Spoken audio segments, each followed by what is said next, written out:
We're just chilling. I was sitting here. I was literally just like scrolling through YouTube, watching reels on my computer, and I was like, okay, if I'm gonna do this, I might as well invite other people to partake.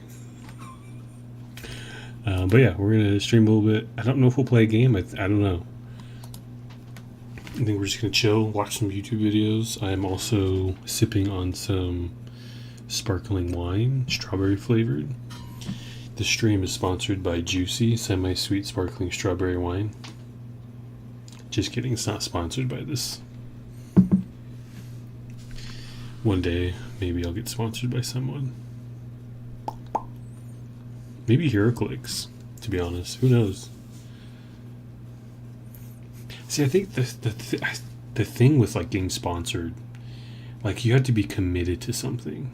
You know what I mean? Like, I'd have to be committed to like playing World of Warcraft every single day for like 5 hours a day, bringing in like over 100 viewers at a time, and then like being partnered on Twitch and all that.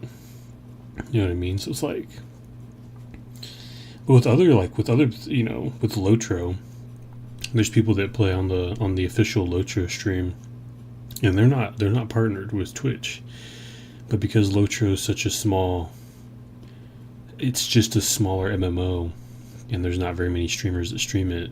The ones that are dedicated to streaming it and playing it, you know, they bring them into the Lotro stream team. So I think that's cool. I think that's great.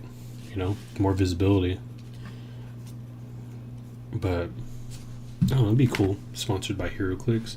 Sponsored by Marvel. That'd be fun.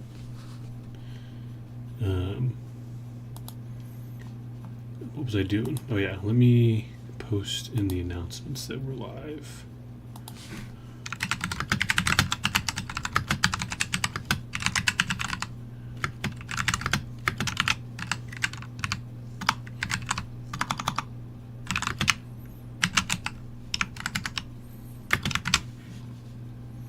Yeah, we're just gonna chill. Maybe watch some Hero. There's some, actually we can watch some HeroClix videos.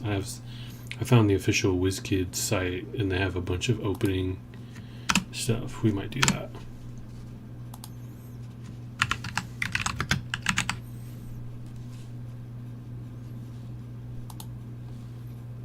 Cool. But yeah, everyone who's watching the VOD, appreciate you. Hope you're all doing well.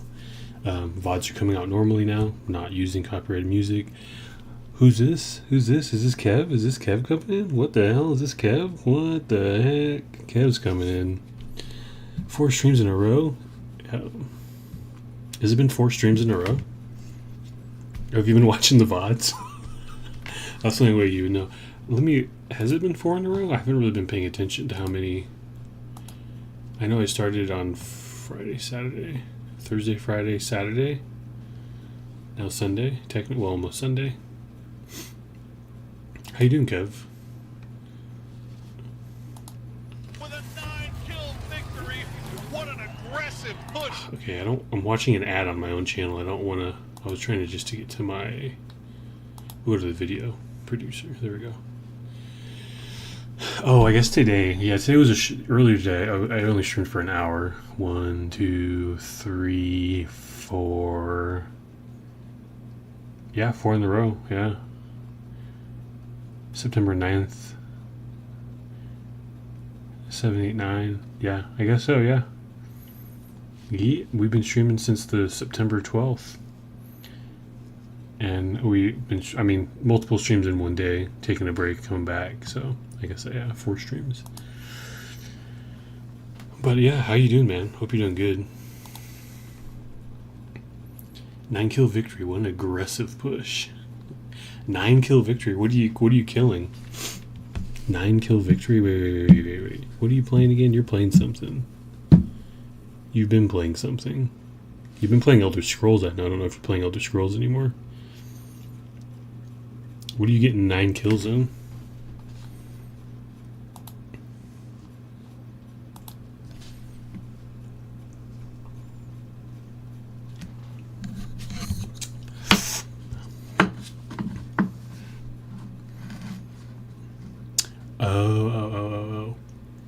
Above ground, it's all it was from your ad earlier. Oh, it's from an ad? Oh, I see.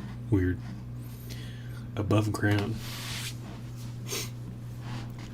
Is that a game? I've never heard of it.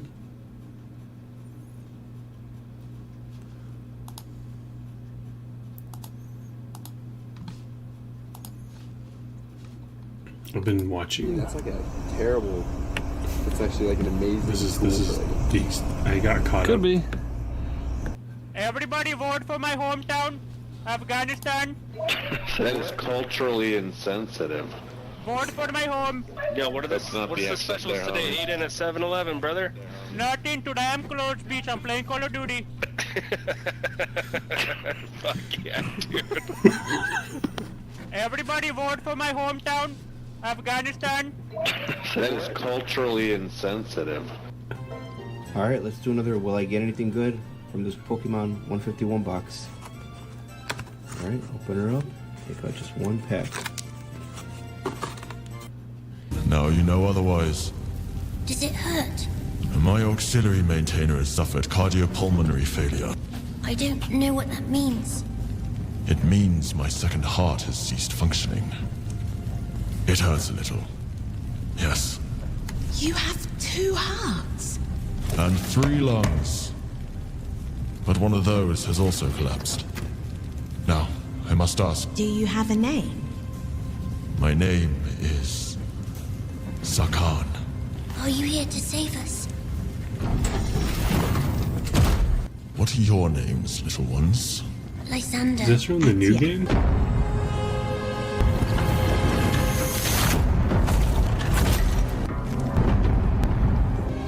Take us with you. It's not safe here.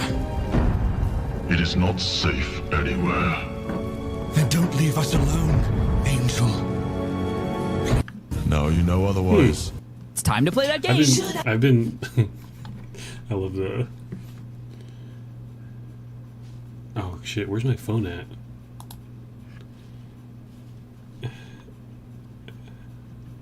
Not a game. Oh, figure of speech. Oh, how you doing above ground? I feel it. I feel it. At least you're not 9 feet under. That's good. I haven't heard that term in a long time. How you doing? Yeah, I'm still above ground.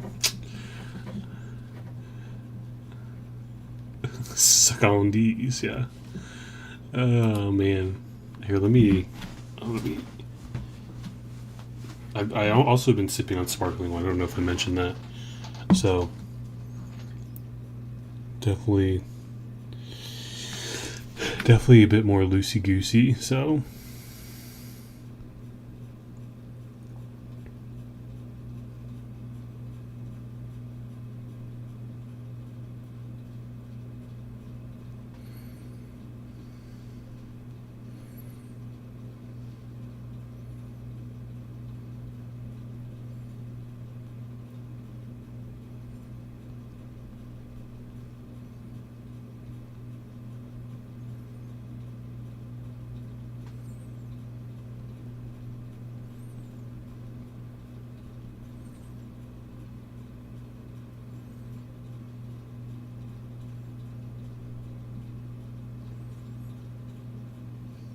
Okay.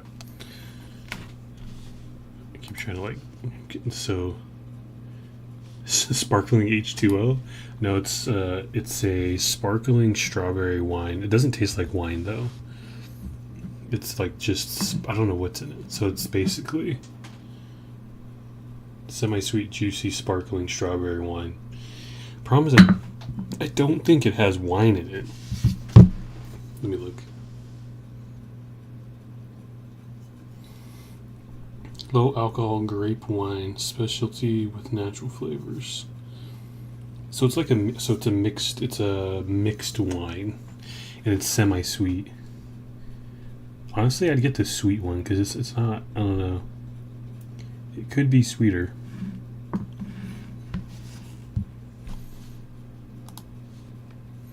It's one on Bumbles.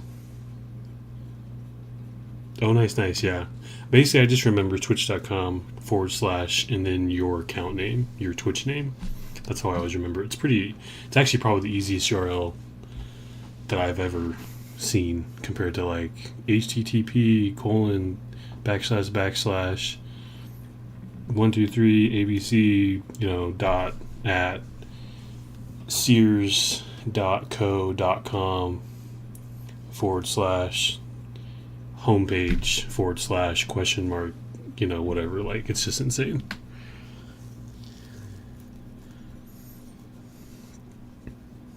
Basically, it's wine that doesn't taste like wine. It's actually very good. Kev, you need to chill.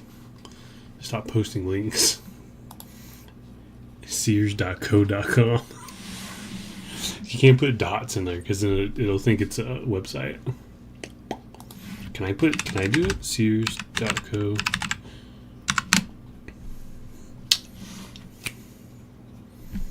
Oh wait, my damn. Whoa. Hold on. Oh, I didn't realize that my entire chat is like being covered. Hold on a second.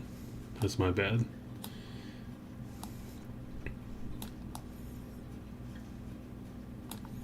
Oh, it's my bad.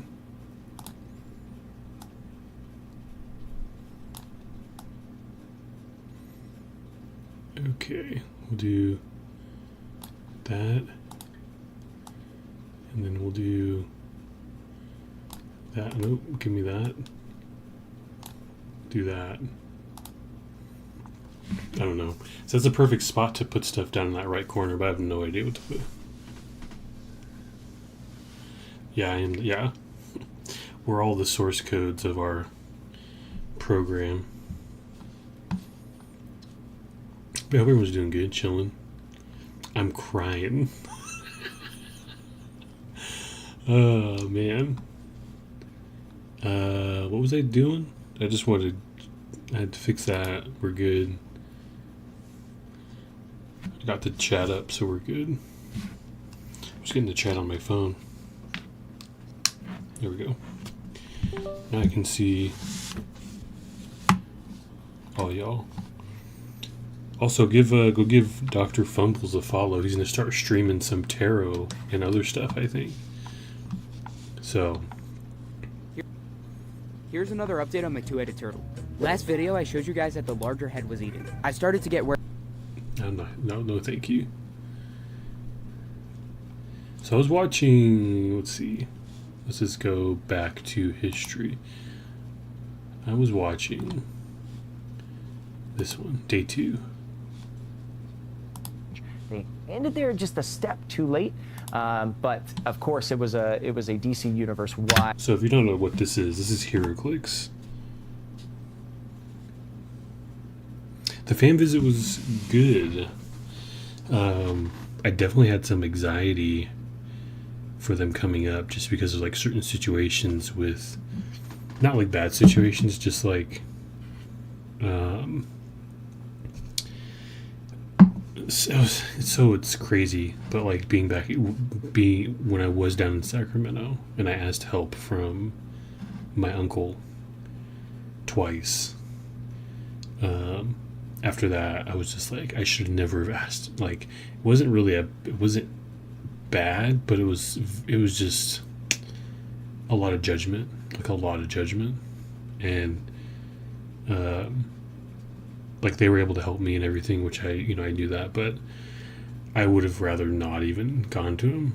Had I known, that would have been the way they would have, like, they don't understand what it's like. They don't understand the generation right now. They don't understand it really.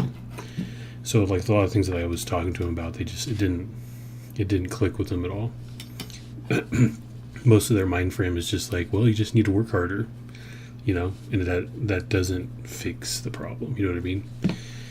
So that was like one thing I had anxiety about with like, my uncle coming up, but it was like literally it was nothing, it was fine. Hung out, chilled. It was good. Saw the family. It was all good. Definitely by the end of it though, I was like exhausted because the family was definitely like, we were spending a lot of time hanging out and everything. So it was a little exhausting afterwards. So I think I'm still trying to catch up on some sleep, and also finished finished my internship this past Thursday. That's a whole nother situation, but that's done. And then school starts on the 29th, which is a whole nother thing, because I did transfer out of OIT, and I'm going to excuse me, Southern Oregon, which is over in Ashland, and I've yet to tell my parents about it, so that's a whole nother situation.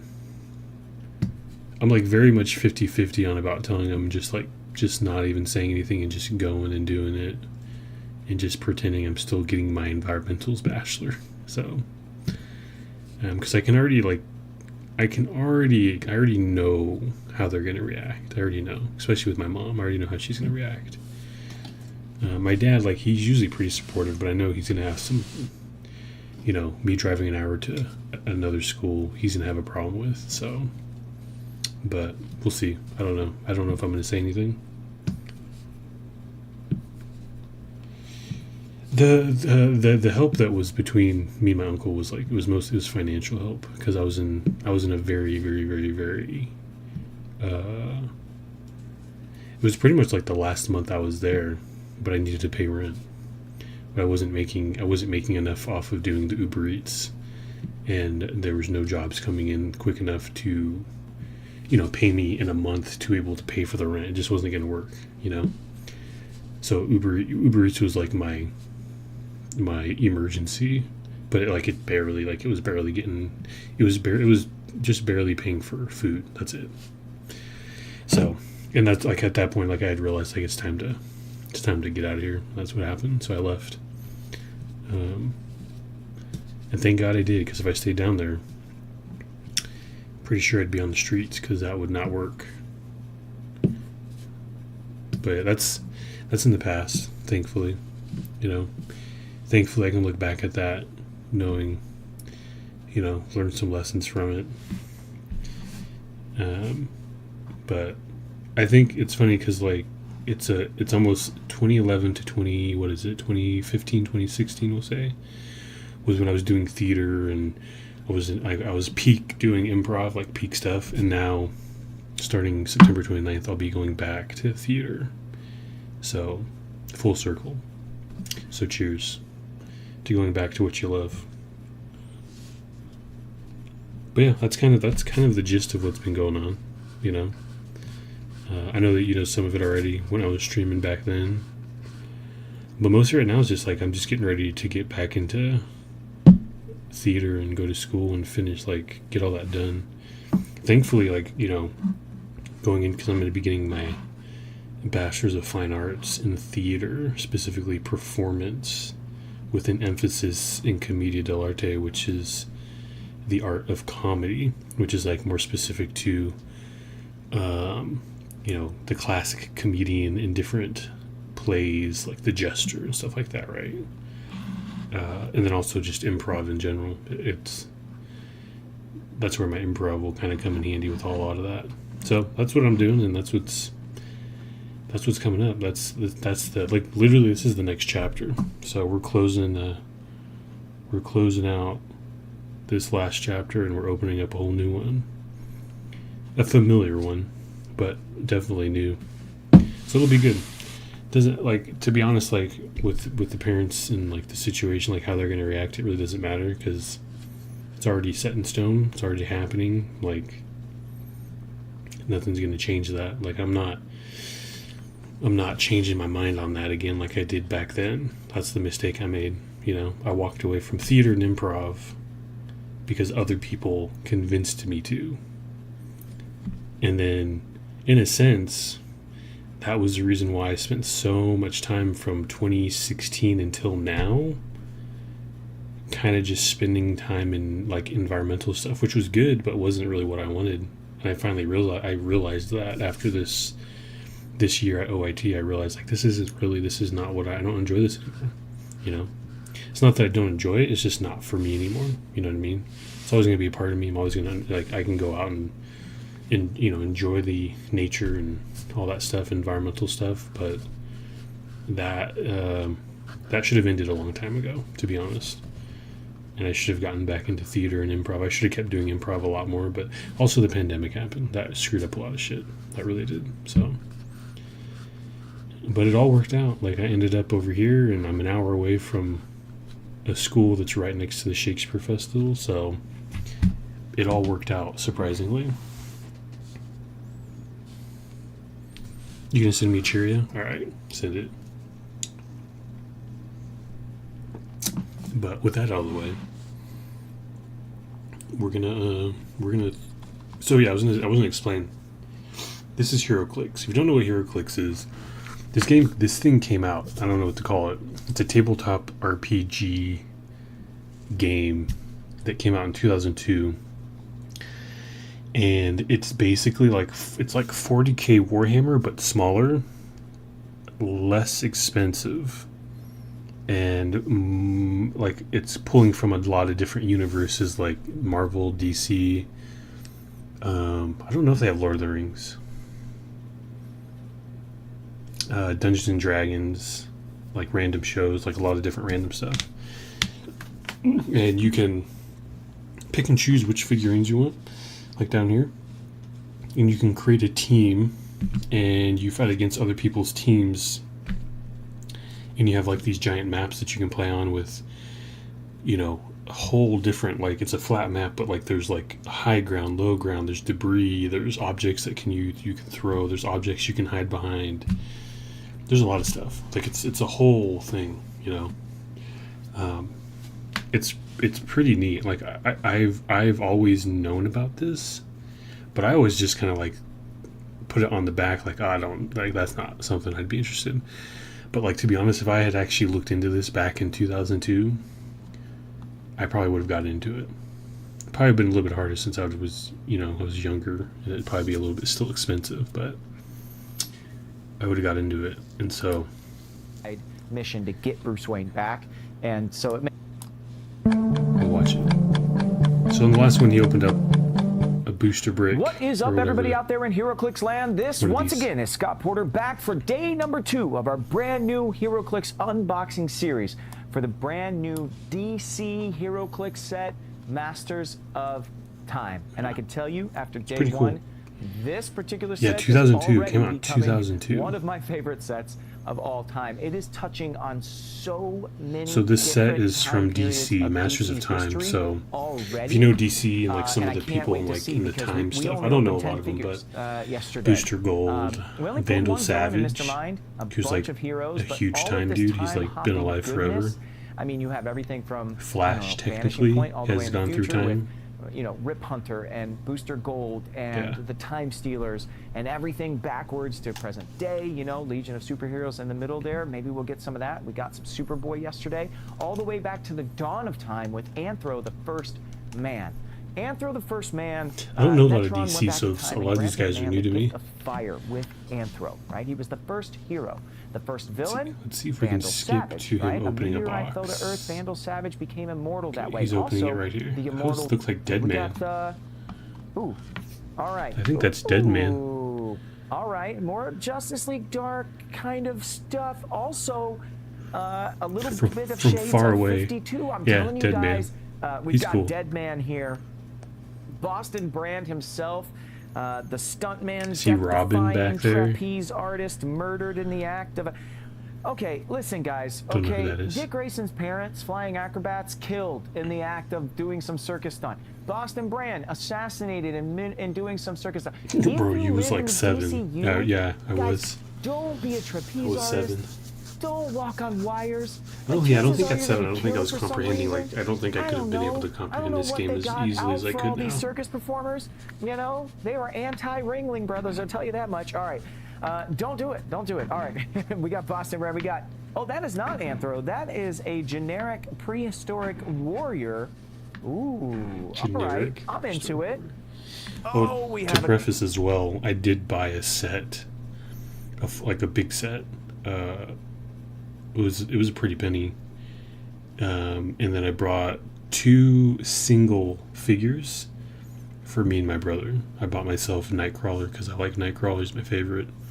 So I found one. It was like a couple bucks, and I found my brother. He likes some Moon Knight quite a bit right now, So I found him as Spirit of Vengeance Moon Knight, which is basically Moon Knight with the Spirit of Vengeance that Ghost Rider has. Basically, that's how he becomes the Ghost Rider, from the Spirit of Vengeance. And so it's Moon Knight with the Spirit of Vengeance, and he's like on a horse. It's pretty cool. And he gets like special. I'm pretty sure he gets like some sort of special Ghost Rider like ability, you know, like a penance stare or something. I don't know. I have no idea. But and they have each one of these figurines gets a card, and the card has a bunch of abilities on it, has all the stats. They're called hero clicks because right here, this is a dial on the bottom. So as you're looking down at it, you can't really see it, but there's a bunch of information on here. There's a little opening window with a bunch of numbers for your defense, attack, speed, and stuff like that. And your how much you hit for, your damage, I think. And so as you get hit, you turn your click. So if you get hit for like 1 or 2, you turn it 2 times. Hit for 3, you turn it 3 times. And I think like some guys have 6 clicks. So if you get to 7, you're KO'd, you're knocked out. You can be healed and regenerated, so then that would mean if you get health back, like you get 2 health, you'd click back 2. It's very like, it's almost as complex as a D&D campaign, but it's almost more express and like quicker games than a D&D campaign will, like, you know, I don't know, weeks and months. But this you could sit down and play, and it might take you an hour or 2, you know, but it's still pretty in depth. It's interesting. Character that I don't think we've seen in Click's form before. I mean, we've seen a Red Arrow plenty of times. I don't think that we've seen Emiko. Very, very cool. Emiko Queen. I think so. Here, let's do this. Daughter, of course, illegitimate daughter of Richard Queen. That's Oliver so this Queen's is WizKids. dad. So this is made by WizKids. The hero clicks. Where's the other ones? Here we go. Let's do this one. This is a Deadpool one. This will be more familiar, I think, for some people. I'm not a big I love DC. I do. I've watched a lot of the animated. I don't know it as well as I do Marvel, though. New Marvel HeroClix unboxing series. This time, based around the upcoming set. Boom! Deadpool and Wolverine. That is right. The merc with the mouth and the man that hold the one better phones. in what he does. Wolverine are back one more time in HeroClix form. I'm the best at what I do, bub. Yeah, it's the guy who popularized the word bub. I don't know how you do it. How are you a tough guy like Wolverine and you can popularize a word like bub? I don't know. You know, when you're that. So that big thing he's that's called a brick. Get away with it. This set is coming to. That's basically equivalent to if you get a box of booster packs, like Magic, Pokemon, whatever, Yu-Gi-Oh. You get like the big box of booster packs. And there's like 35 packs in there, you know, with like 15 cards. This is the equivalent. So like each one of these boxes have, I think, 4 figures in it, and then every pack has a possibility to have. I think the Chase Ultra Rare is like the top, and they call it a Chase because like everybody's after it technically, right? Because it's like super, you know, it's the rare one, and then there's like a Chase, and there's like rares, super rares, you know, stuff like that. So, and I think they said there's hollows, which I don't really know what the hollows are, but there's hollows too. Yeah. So like, those individual pillars is like a booster pack of 15 cards. That's the equivalent.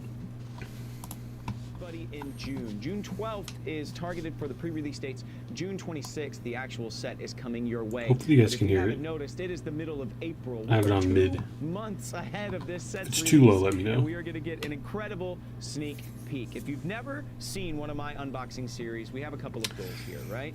We want to So there's 1, 2, 3, 4, 5, 6, 7, 8, 9, 10. So there's 10 boxes there. You probably have about, you know, you have 10 boxes, right? You have there's like out of 100% from those boxes, also with 4 in each one, you're probably looking at like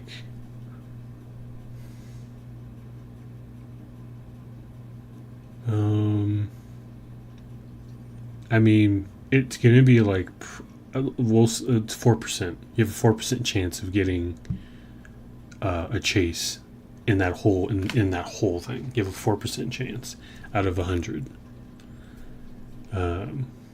So for like counting the figurines as like each one is 1% for each of those things, because there's like 4, 8, 20, so that's 40. That's 40 figurines. Yeah, I would say like maybe 0.4%. 4.4%. I don't know how the math goes, but it's like, you know, out of those 4 figurines, you have about a 1% chance to get, you know, right to one of those. So out of the whole thing, I would say you're looking at probably like, you know, between, you know, less than 4%. You have a less than 4% chance, which isn't bad, but out of 20 figures, out of 20 figures, one of those is going to be maybe one of those is going to be a chase, like one of the rare ones. So I lied. No, wait. 40%. You have a 40% chance with these things. You have about so like in this brick, you should get at least one chase. You should get at least one chase. So you have a 40% chance. My bad. Like, I was never good at percents. Because there's 4 figures in each pack, and there's 10 packs, right? Hold on. You know what? Let's do this real quick, just for the hell of it, just to like actually understand this. Log in. Oh my gosh! You're gonna make me.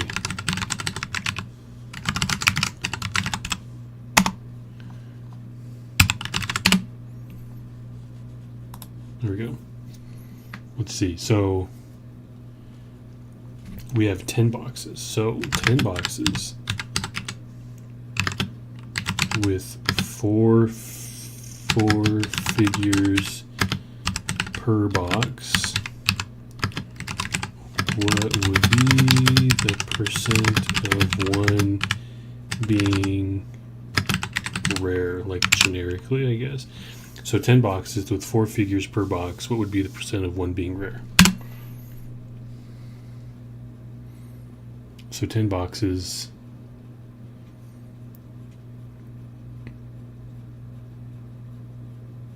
$12.5%. Wait, what? Hold on.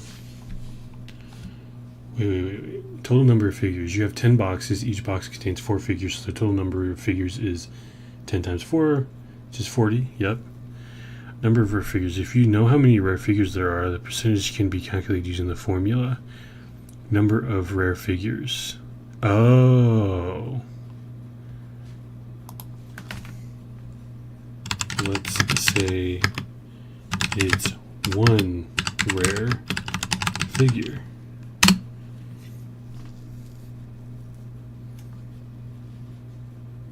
$2.5%. So it's half of what I thought. So you have a 2.5% chance of getting. That sounds right. It's 2.5%. So it's 2.5%. 40% would be fucking insane, because I think that'd be like, if it was 40%, you'd be almost guaranteed to get one every single box, like every single brick. So yeah, 2.5%. And that's for the whole thing. So for each actual booster, you're looking at less than 1%.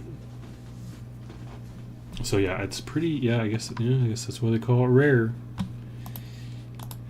A bit of time early, right? You get some little sneak peeks, but also we got ads. We're gonna do a little bit of lore exploration. You know, we're gonna figure out some of the history of some of these characters and tell you where to go look for them. If these are figures that you love and characters that you come to like just because you play the game of HeroClix, I want to give you some background, some backstory for these guys and gals, so that you know where to go looking if you want even more of them than This is just pretty much on empty. your tabletops.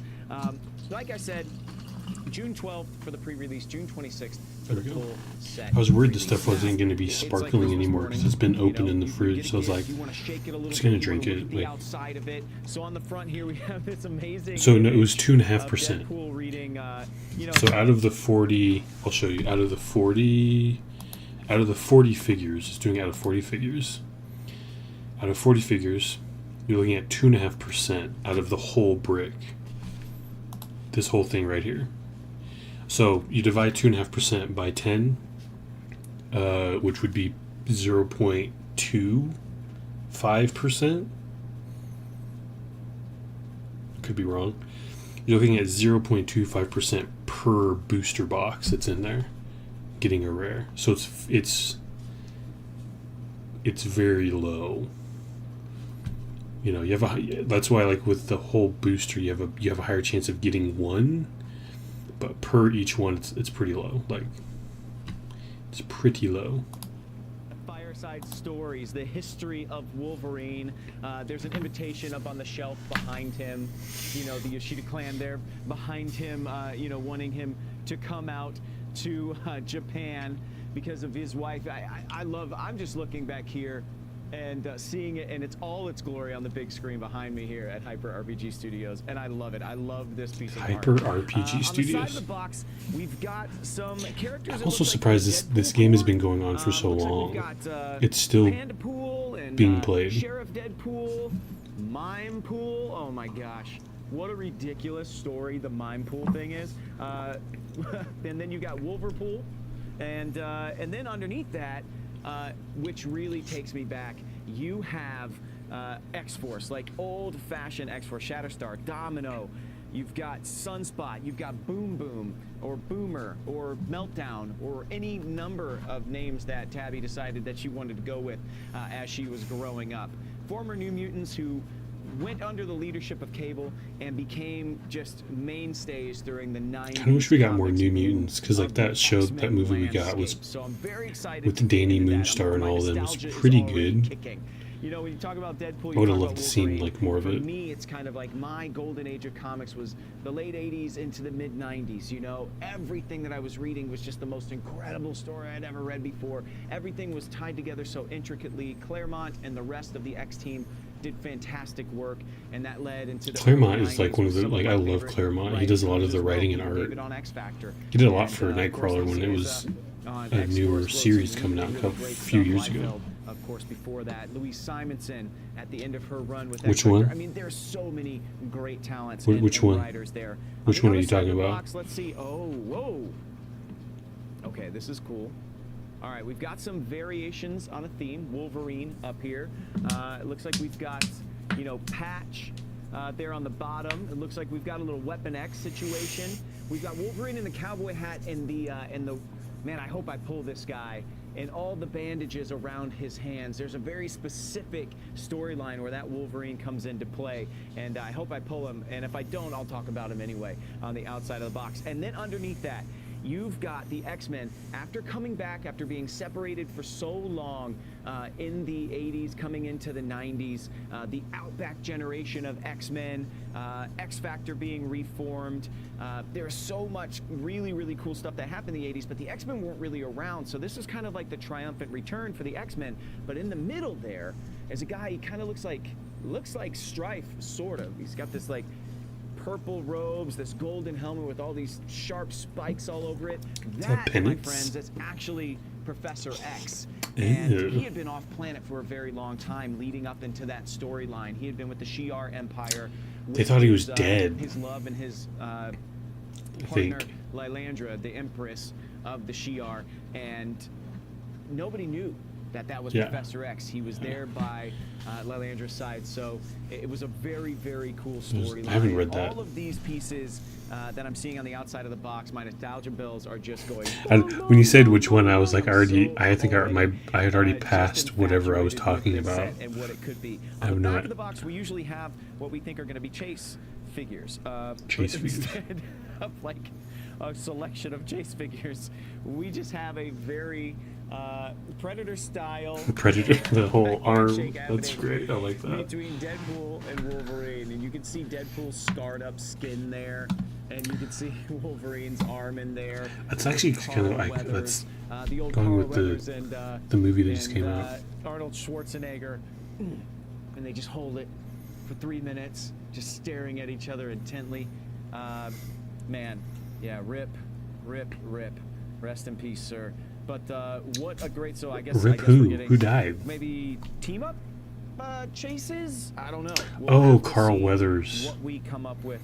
Yeah, I forgot he did pass away. These boosters. Now, on the top of the box, we have a legacy card, which will become a mainstay. I was like, Arnold Schwarzenegger's not dead. Kind of go wild after this unboxing series comes out and go find all their old figures. Kind of wish they did more legacy cards because they're pretty cool. Card on the top.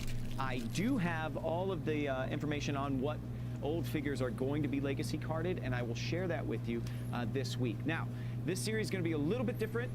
There is no Dyson token set for this set. There are 2 play-at-home kits.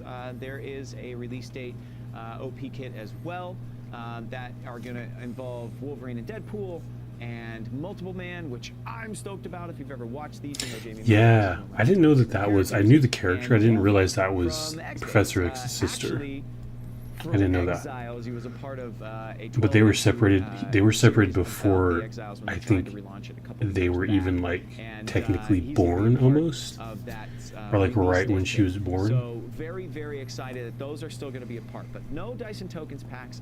We are so far ahead of schedule on this that the only thing I got from WizKids today is this brick. I don't have any of the play-at-home kits. I don't have anything else to share for you. So what I'm going to do is open this at the end of today's video and take a look at what legacy card we pulled, and then each day share with you a couple of other figures that are getting legacy carded with Give us the damn card first. I want the card first. What they should be searching for in all of those old dusty plastic Where's the card at? tackle boxes you have in it's a cow. Closet. If you're brand new to HeroClix, buckle up. You are in for a wild ride. If you're a big fan of Deadpool or Wolverine, wait. Did he? Is he? Oh, shit! He's opening the whole thing. Here, we're gonna go into the stories a little bit and explore. I feel like this set was made for me. You know, Wolverine always says, I'm the best at what I do, bub. I think I'm pretty good at the unboxings, and I definitely can't shut up. So the Merc with the mouth is also fitting. Let's crack this bad boy open.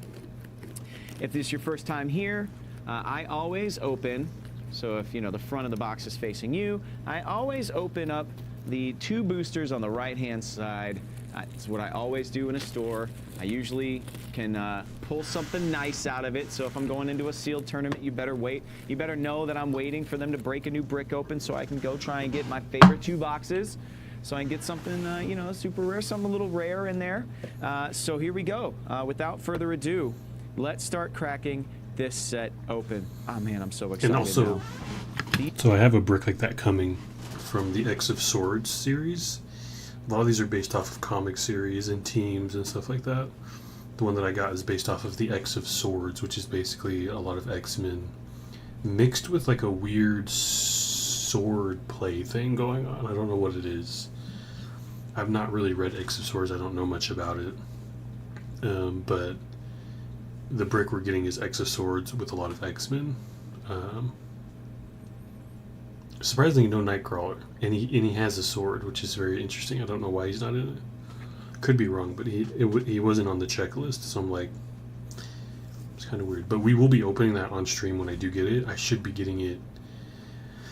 It looks like it won't be here till probably Wednesday.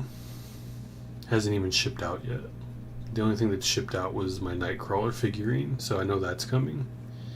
Moon Knight in that pack, those packs. The set hasn't been shipped out yet, so we're gonna open those up on stream, and we're gonna probably play a few rounds too with my brother. Oh yeah, Eternals 2, Jon Snow. Yeah, they're gonna. I think they have an. I think they had an. I don't know if they had an Eternals set actually. I don't remember. Yeah, I don't remember. Oh, the sword. I don't know if it's like Game of Thrones. I don't know. It's not Game of Thrones. It's more like a weird mystical. I want to say it's more mystic. Like the X of Swords is like a weird mystic thing going on. I don't know. It's weird. Like Wolverine has a sword, and like other people, like it's like very Excalibur feeling for some reason. If that's I don't know if that's what you meant by that, the Jon Snow. But yeah, dude, he's in Eternals. Eternals 2, I don't know if they're gonna do Eternals 2. I think they said they were. But yeah, we will be opening up everything on stream when I get it, and we'll do a tabletop little stream, and you guys can see it played out and all that. I think it'll be fun. These old storylines that I'm looking. I've been like watching a lot of videos because I've been like just excited to like get into it. So I don't know. I feel like this might be my new. Like, you know, Magic's been my thing for a bit, for quite a few years, but I feel like this might be my new thing. I don't know. We'll see. On the outside of these boxes are just, oof. They are such seminal stories in my head as far as like my comics fandom. So very excited to crack into these and see what we're gonna get and what I get to share with you. I do have crackers. Now, the pre-release is June 12th. The set release June 26th, but the first time you actually get to play with this set, I can officially tell you guys for the first time, is going to be at the HeroClix for Huntington's event that we have in Huntsville, Alabama, coming up on the first weekend of May. That's right, the first Saturday in May, we are going to be playing a sealed tournament called Scott Porter vs. the World, and WizKids is going to get us this set a month ahead of the pre-release. So if you want to play in a super duper pre-release, come on down to Huntsville and join us. We raise a lot of money for the Huntington's Disease Society of America, and we've been doing it for 3 years, going on 4 years now, and we've made a heck of a lot of money for a great, great cause, having a wonderful time doing it. So if you want to play with some of these figures I'm about to unveil, come on down, join us in Huntsville, first weekend in May. Our prizing is insane, and that tournament's going to be a ton of fun. All right, here we go. Okay, all right, no super rare in this first pack, but some characters I definitely recognize, and some that I did not expect to see in this set. Let's see. I'm just going to throw that away. All right, let's see. We've got... Is that Forge? Reagan Wingard. Oh shit, that's otherwise Forge. known as Lady the far Mastermind. left is Forge. He's a Native American superhero. We also have... part of the X-Men. Is that Natasha? He watched X-Men animated series. Widow. Definitely did He's not a super expect smart dude that helps Black Storm Widow. out, and he can One build of my other anything. all-time favorite superheroes, Basically, his actually mutant just my powers, if he all-time favorite superhero, if Iceman, but like in an he can imagine it, he can build 1960s it. get up, Anything. like in his old original run. So like, you know, just eating he an can ice picture cream just cone like there. some Young weird, Bobby, crazy just young technology. Bobby He can hanging he can out. literally build and, it. the last two pieces we are pulling is I would love to have Forge. Oh, that's why Black Widow is here. We have White Fox. Oh my gosh. Okay. Very, very interesting to see cool. that. That means Domino's Hot Shots are going to be a part of this set. That's and then Forge. we've got the man himself here, Forge, just packing heat. Huge, huge gun. Trademark of Forge, especially in the 1990s. That is hilarious. You know, it'd be really cool to where have a are we native gonna go team. here? Danny Wow, to see Moonstar, White Fox, I Forge. did not expect. Black Widow There's didn't Shaman. expect. Lady There's Mastermind Warpath. definitely. Don't know if they have did not Thunderbird in any of expect these. to There'd have to be an see older her X-Men here. set if there was one. All right. Wow, we've got It'd be fun. we've got the hint cards coming back. That's a lot of fun. It's talking about duo figures on one side and Wolverine on the other with whoa. Okay, hold on a second. It says Wolverine, but it's got these very unique dice. So there's no dice and tokens pack, but here it says, feeling lucky, bub. Every turn, Wolverine rolls a d6 and gets a power based on the result. Each power is strong, and a result of 6, Wolverine gains all 5 other powers at once. Whoa. It might not be the most reliable tactic. Its strategy is for people who don't have adamantium skeletons, but these dice are on this card. I wonder if dice like this are in... Are they? Where do you get them? There's no dice and tokens pack, but that is definitely for this set. We'll have to wait and see. On the other side, it says duo figures from Wolverine's Fastball Special to Deadpool's Lovely Brush with Death. Oh yes, Deadpool and Lady Death. Let's go. Deadpool Weapon X includes some of the most electrifying team-ups in comic book history. Duo figures are ready to hit the battlefield with no extra rules, but tons of extra personality. And there we have She-Hulk throwing Wolverine, kind of a fastball special kind like a of team-up. situation. Okay, so are those the chases then? Duo figures. Are we going to get duo figures as chases? That's where I'm going to put my money to start here. All right. First figure we are going to take a look at is going to be, I guess, the odd one out. Let's start with Black Widow, because had no idea she was going to be in this set. Boom. Black Widow. Of course, it's Natasha Romanoff. It's got Avengers, Assassin, Martial Artist, Soldier, and Spy. But no hotshots as a keyword. Okay, all right, that's all right. We still have, when Black Widow hits, after resolutions, gain a hotshots token. Friendly characters with the hotshot trait have free. Remove a hotshots token from this character to generate a smoke terrain marker in their square. At the beginning of your next turn, remove that marker even if it is lost. Only 4 clicks long, only 25 points. Nice moving blocking terrain piece here. We've got stealth, combat reflexes. Yeah, come on and try and hit me up close with a 20 defense. Awesome. On the back, you see Avengers. You see Hotshots #1, which was a storyline that came out back in 2019. Domino is the team leader. And yeah, there we go. That is our first card. That's our first figure. Black Widow. Did not expect to see Black Widow. All right, let's put her on the hero side. Let's continue with the hotshots here and pop right into White Fox. All right. White Fox is a Korean superhero, and her name is Ami Han. And let's see, she's an agent of Atlas, assassin, mystical, spy, hotshots, the last Kumino. When White Fox hits, after resolutions, give her a Hotshots token. Friendly characters with a Hotshots trait have free. Remove a Hotshots token. It's funny, White Fox is actually going to show up in one of these new shows, I think. Until your next turn, when an opposing character attacks this character and misses, after resolutions, deal the attacker 1 penetrating damage. There we go. Another she has like this ability to like create so each of the hotshots when performing an action, these 9-tailed fox are spirits. going to have some free situations that they get to do. I believe tokens, dropping smoke I have her card on Snap, you know, being Marvel able Snap, to deal the attacker and her 1 ability penetrating creates damage upon a miss. fox and she has spirits. a lot of super senses to take advantage of that.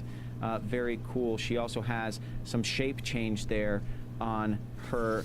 Yeah, this is the well. card. Go to the all back, the information. See, of course, she has the Mystics. Keyword, also, the color coordination here. Not keyword. Team ability. Pretty sure ties in with the attacker. This right here, which I'm just now realizing. So like black border white. I guess would be something here, but then you have your red and blue. So this is your power and defense, and I think this is damage. Power, defense, damage, I think. And so your power and defense, Blades, Claws, Fangs, Super Senses, Shape Change. And so your blue is shape change. Oh, is that energy? Maybe that's energy. That might be energy. So, and I don't understand what the 2s are for. I'm assuming either it's damage or something else. She also has some shape change there on her dial. Hopefully as the well. starter If you kit go explains to the back, all that. You'll see, of course, she has the Mystics keyword, not keyword, team ability, and that is very, very cool. So Korea, just like in Japan, you have the yokai, you have the Agwe in kind of Korean mythology. And they are old tales, usually dealing with spirits. Ghosts, they have a different name. Goblins, they have a different name in Korean lore and mythology. And the last Kumino is talking about this Yagwai who is usually, I think it's always female. To hear her talk about it, they hunt down and seduce men, and then they have to feed on their hearts to continue living on, to keep their line going on. And she is the very last one that's left in Korea. She is a superhero, but she has you know, much like some of the other characters that we know in Marvel, have to do terrible things to continue to sustain themselves, but try and do it in the most heroic way possible. She is that same type of thing, and she's part of this team that is pulled together to deal with the storyline in Hot Shots, where she's literally there is a breaking hearts celestial and eating them. artifact that had hit Earth. It is going to empower individuals with the power of a celestial, basically, and it's going to be able to grant like all of your greatest wishes and all of the things that you want. But the team that's pulled together is White Fox, is Atlas Bear, who is a Wakandan, who can only see bleak futures. That is kind of her power. She's a precog. You've got Domino, of course, who has her luck field. And then you've got some other players. Outlaw from the Deadpool kind of, you know, Agent X days, who is now a big part of the Deadpool lore and kind of a teammate of Domino's at this point. Diamondback, former Serpent Society, very good with bombs. She's a part of that team as well. And they're pulled together to try and figure out how to stop this thing from falling into anyone's hands, really. And Domino and her kind of luck field may be the thing that keeps it from ruining and destroying the Earth. Anyway, very, very cool storyline. White Fox is there because she feels like in order to perpetuate her race, in order to continue to live and continue her bloodline, she's going to need something that is as powerful as that. After this, she goes on to be an agent of Atlas.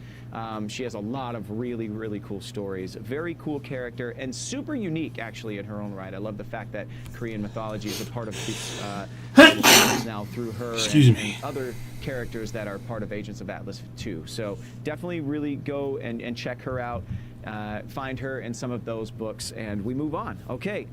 All right, let's see. Iceman I'm going to go with next. One of my all-time favorite heroes, but wait till you see this. Wait till you see this little guy. Look at him just eating his ice cream cone there. Hilarious. Champions, Defenders, Marauders, X-Factor, X-Men. Has the Defenders and the X-Men team abilities.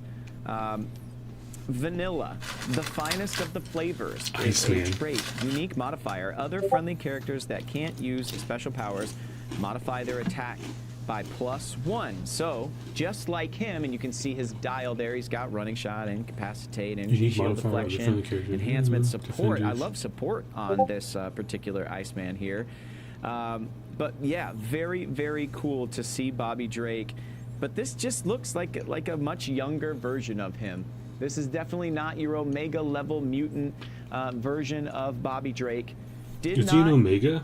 Expect him to be a part of this particular set. When I think of Deadpool, when I think of Wolverine, I don't necessarily think of Iceman. When I think of Wolverine, I think of Alpha Flight. I think of you know, giant-sized X-Men. I think about that collection of heroes brought from around the world into Marvel Comics. You know, you've got the Canadian Wolverine, you've got the German Nightcrawler, you've got the Russian Colossus. You know, those are the characters. I don't necessarily think of the original 5 X-Men. So to see Iceman here is very cool. It's a treat for me. You know, especially one that's as different as this particular Iceman, because a lot of times we get very specific, like hyper powerful Icemen. This is nice. Low pointed, only 30 points. Definitely could play nice with a couple of different teams. Okay, let's look at Lady Mastermind next. Lady Mastermind is Reagan Wingard. She's got Brotherhood of Mutants and Marauders keywords. Doesn't look like she has any named powers here at all. You can see she's got the Brotherhood team ability. If I look at the back of the card here, let's see what they're trying to do with this one. Let's see, X-Men number 200 back in 2007. So back in 2007, we're kind of looking at this Mike Carey era of X-Men. Chris Bachalo doing the art back then, if I am correct.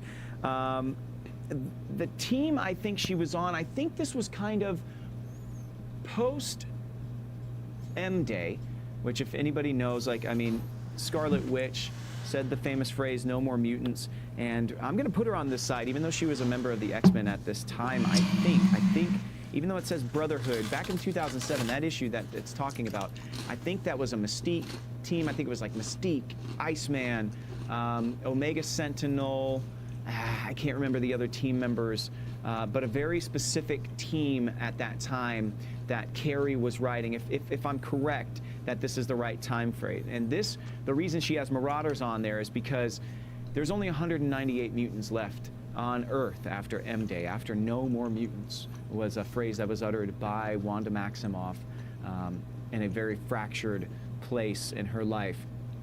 And literally it sent them into a whole storyline. But on the other side of it, right before Hope Summers was born, which came on the heels of Messiah Complex and everything, I believe that Lady Mastermind was an X-Men at that time for a little while.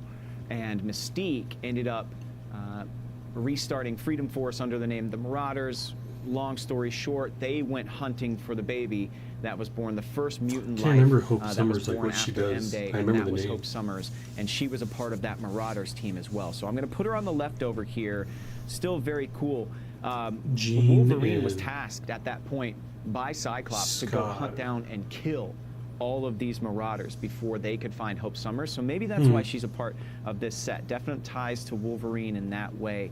Man, I wish I could remember the rest of the was it? I think it was Cannonball. I gotta look it up. I want to know what Hope Summers. That's what it was. They were working out of Cable's island, Providence, I think is what it's called. I think they were based out of there, and they were trying to figure out what had happened. So many mutants at that point were trying to figure out how to restart the mutant race, and that was the team that was kind of wrapped up with Cable at the time. So makes sense for her to be involved here. Very, very cool. Okay, Forge. Let's see. Now this is what takes me back. Look at the size of that gun he's holding, man. This old yellow and blue, like this is the old school X-Men uniforms, and they hadn't worn them. So wait. Oh, that's cool. That's a cool shot. So Hope Summers, power manipulation, granting power absorption, immunity, power enhancement, and power bestowment, power activation, power tracking, power synergy, power mimicry, control and bonding over the 5 lights. Wields the halberd scimitar, which amplifies psionic energy. So she basically can control. She has control and manipulation over a mutant powers in general. Or just power. That almost sounds like Bishop, but Bishop absorbs power, then he can release it. That's all he can do. She can do like everything. That's crazy. Okay.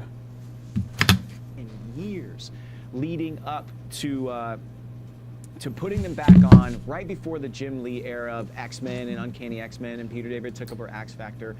This was like the tail end of Chris Claremont's run, was this costume.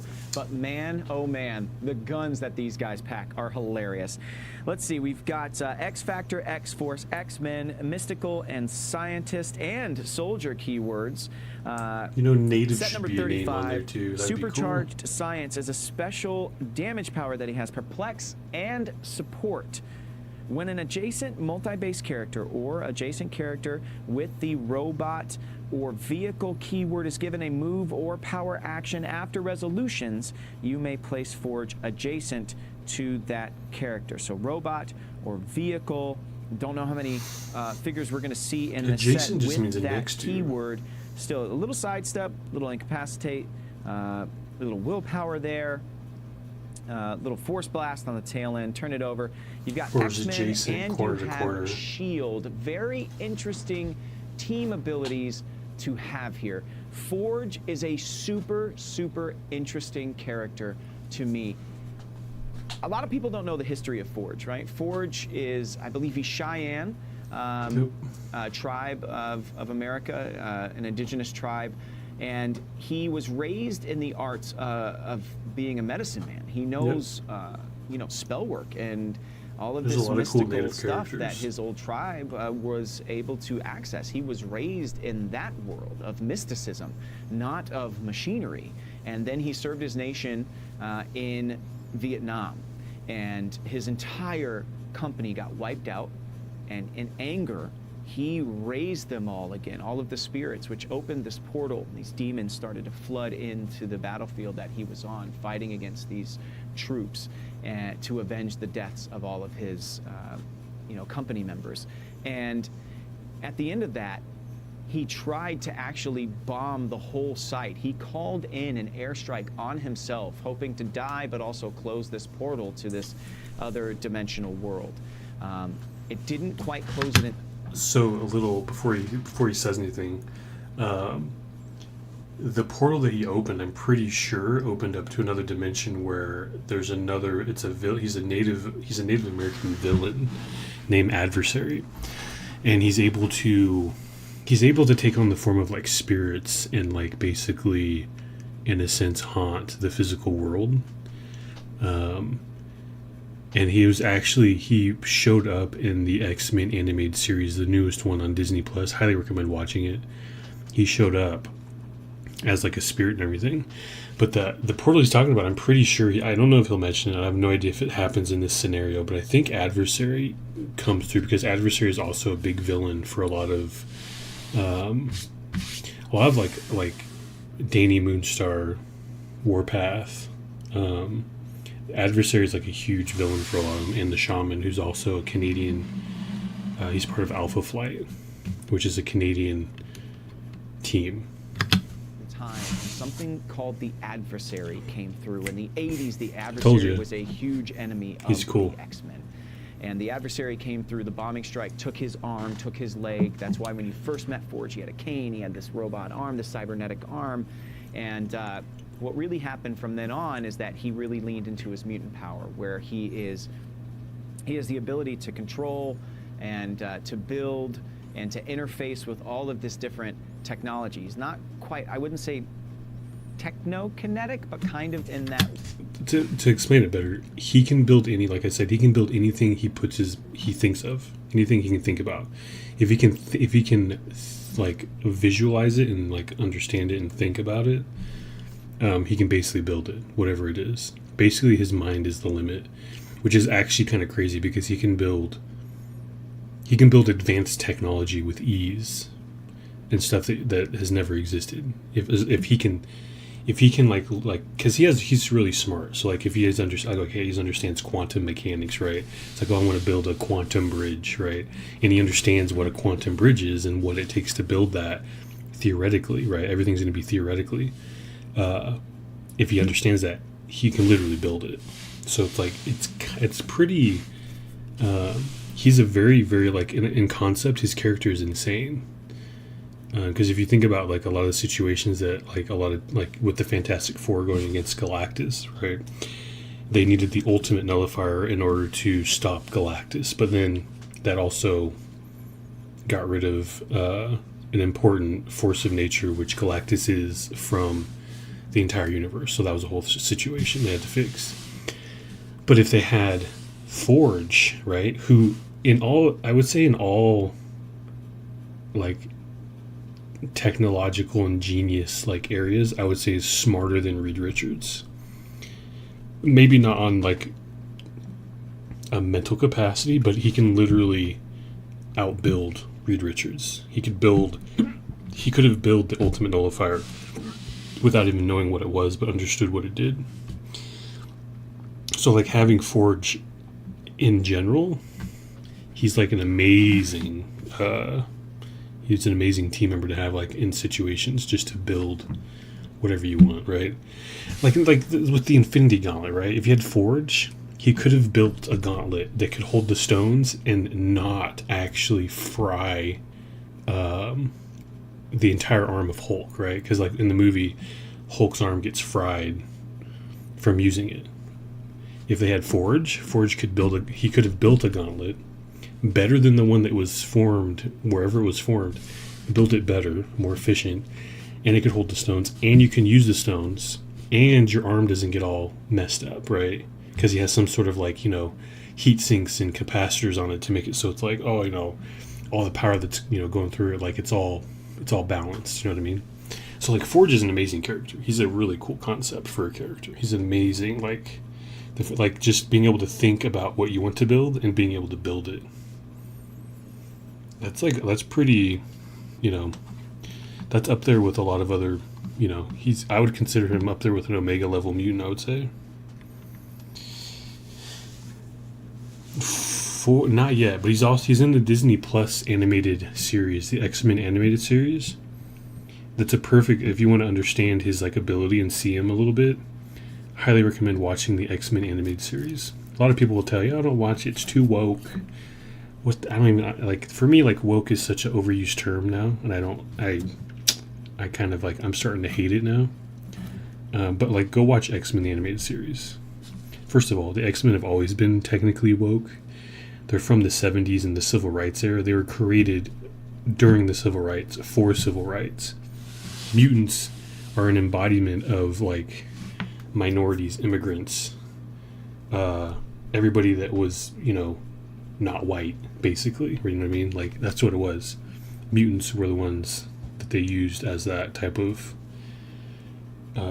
you know, that whole thing. So, people talk about woke, like X-Men have been woke since the 80s. I don't know what they're talking about. You know what I mean? Like, if you don't know that, then you don't know Marvel. So, I digress. That stuff, with a lot of people get touchy with that, so I digress. But yeah, watch X-Men the animated series. Forge comes in, it's a great episode with Storm.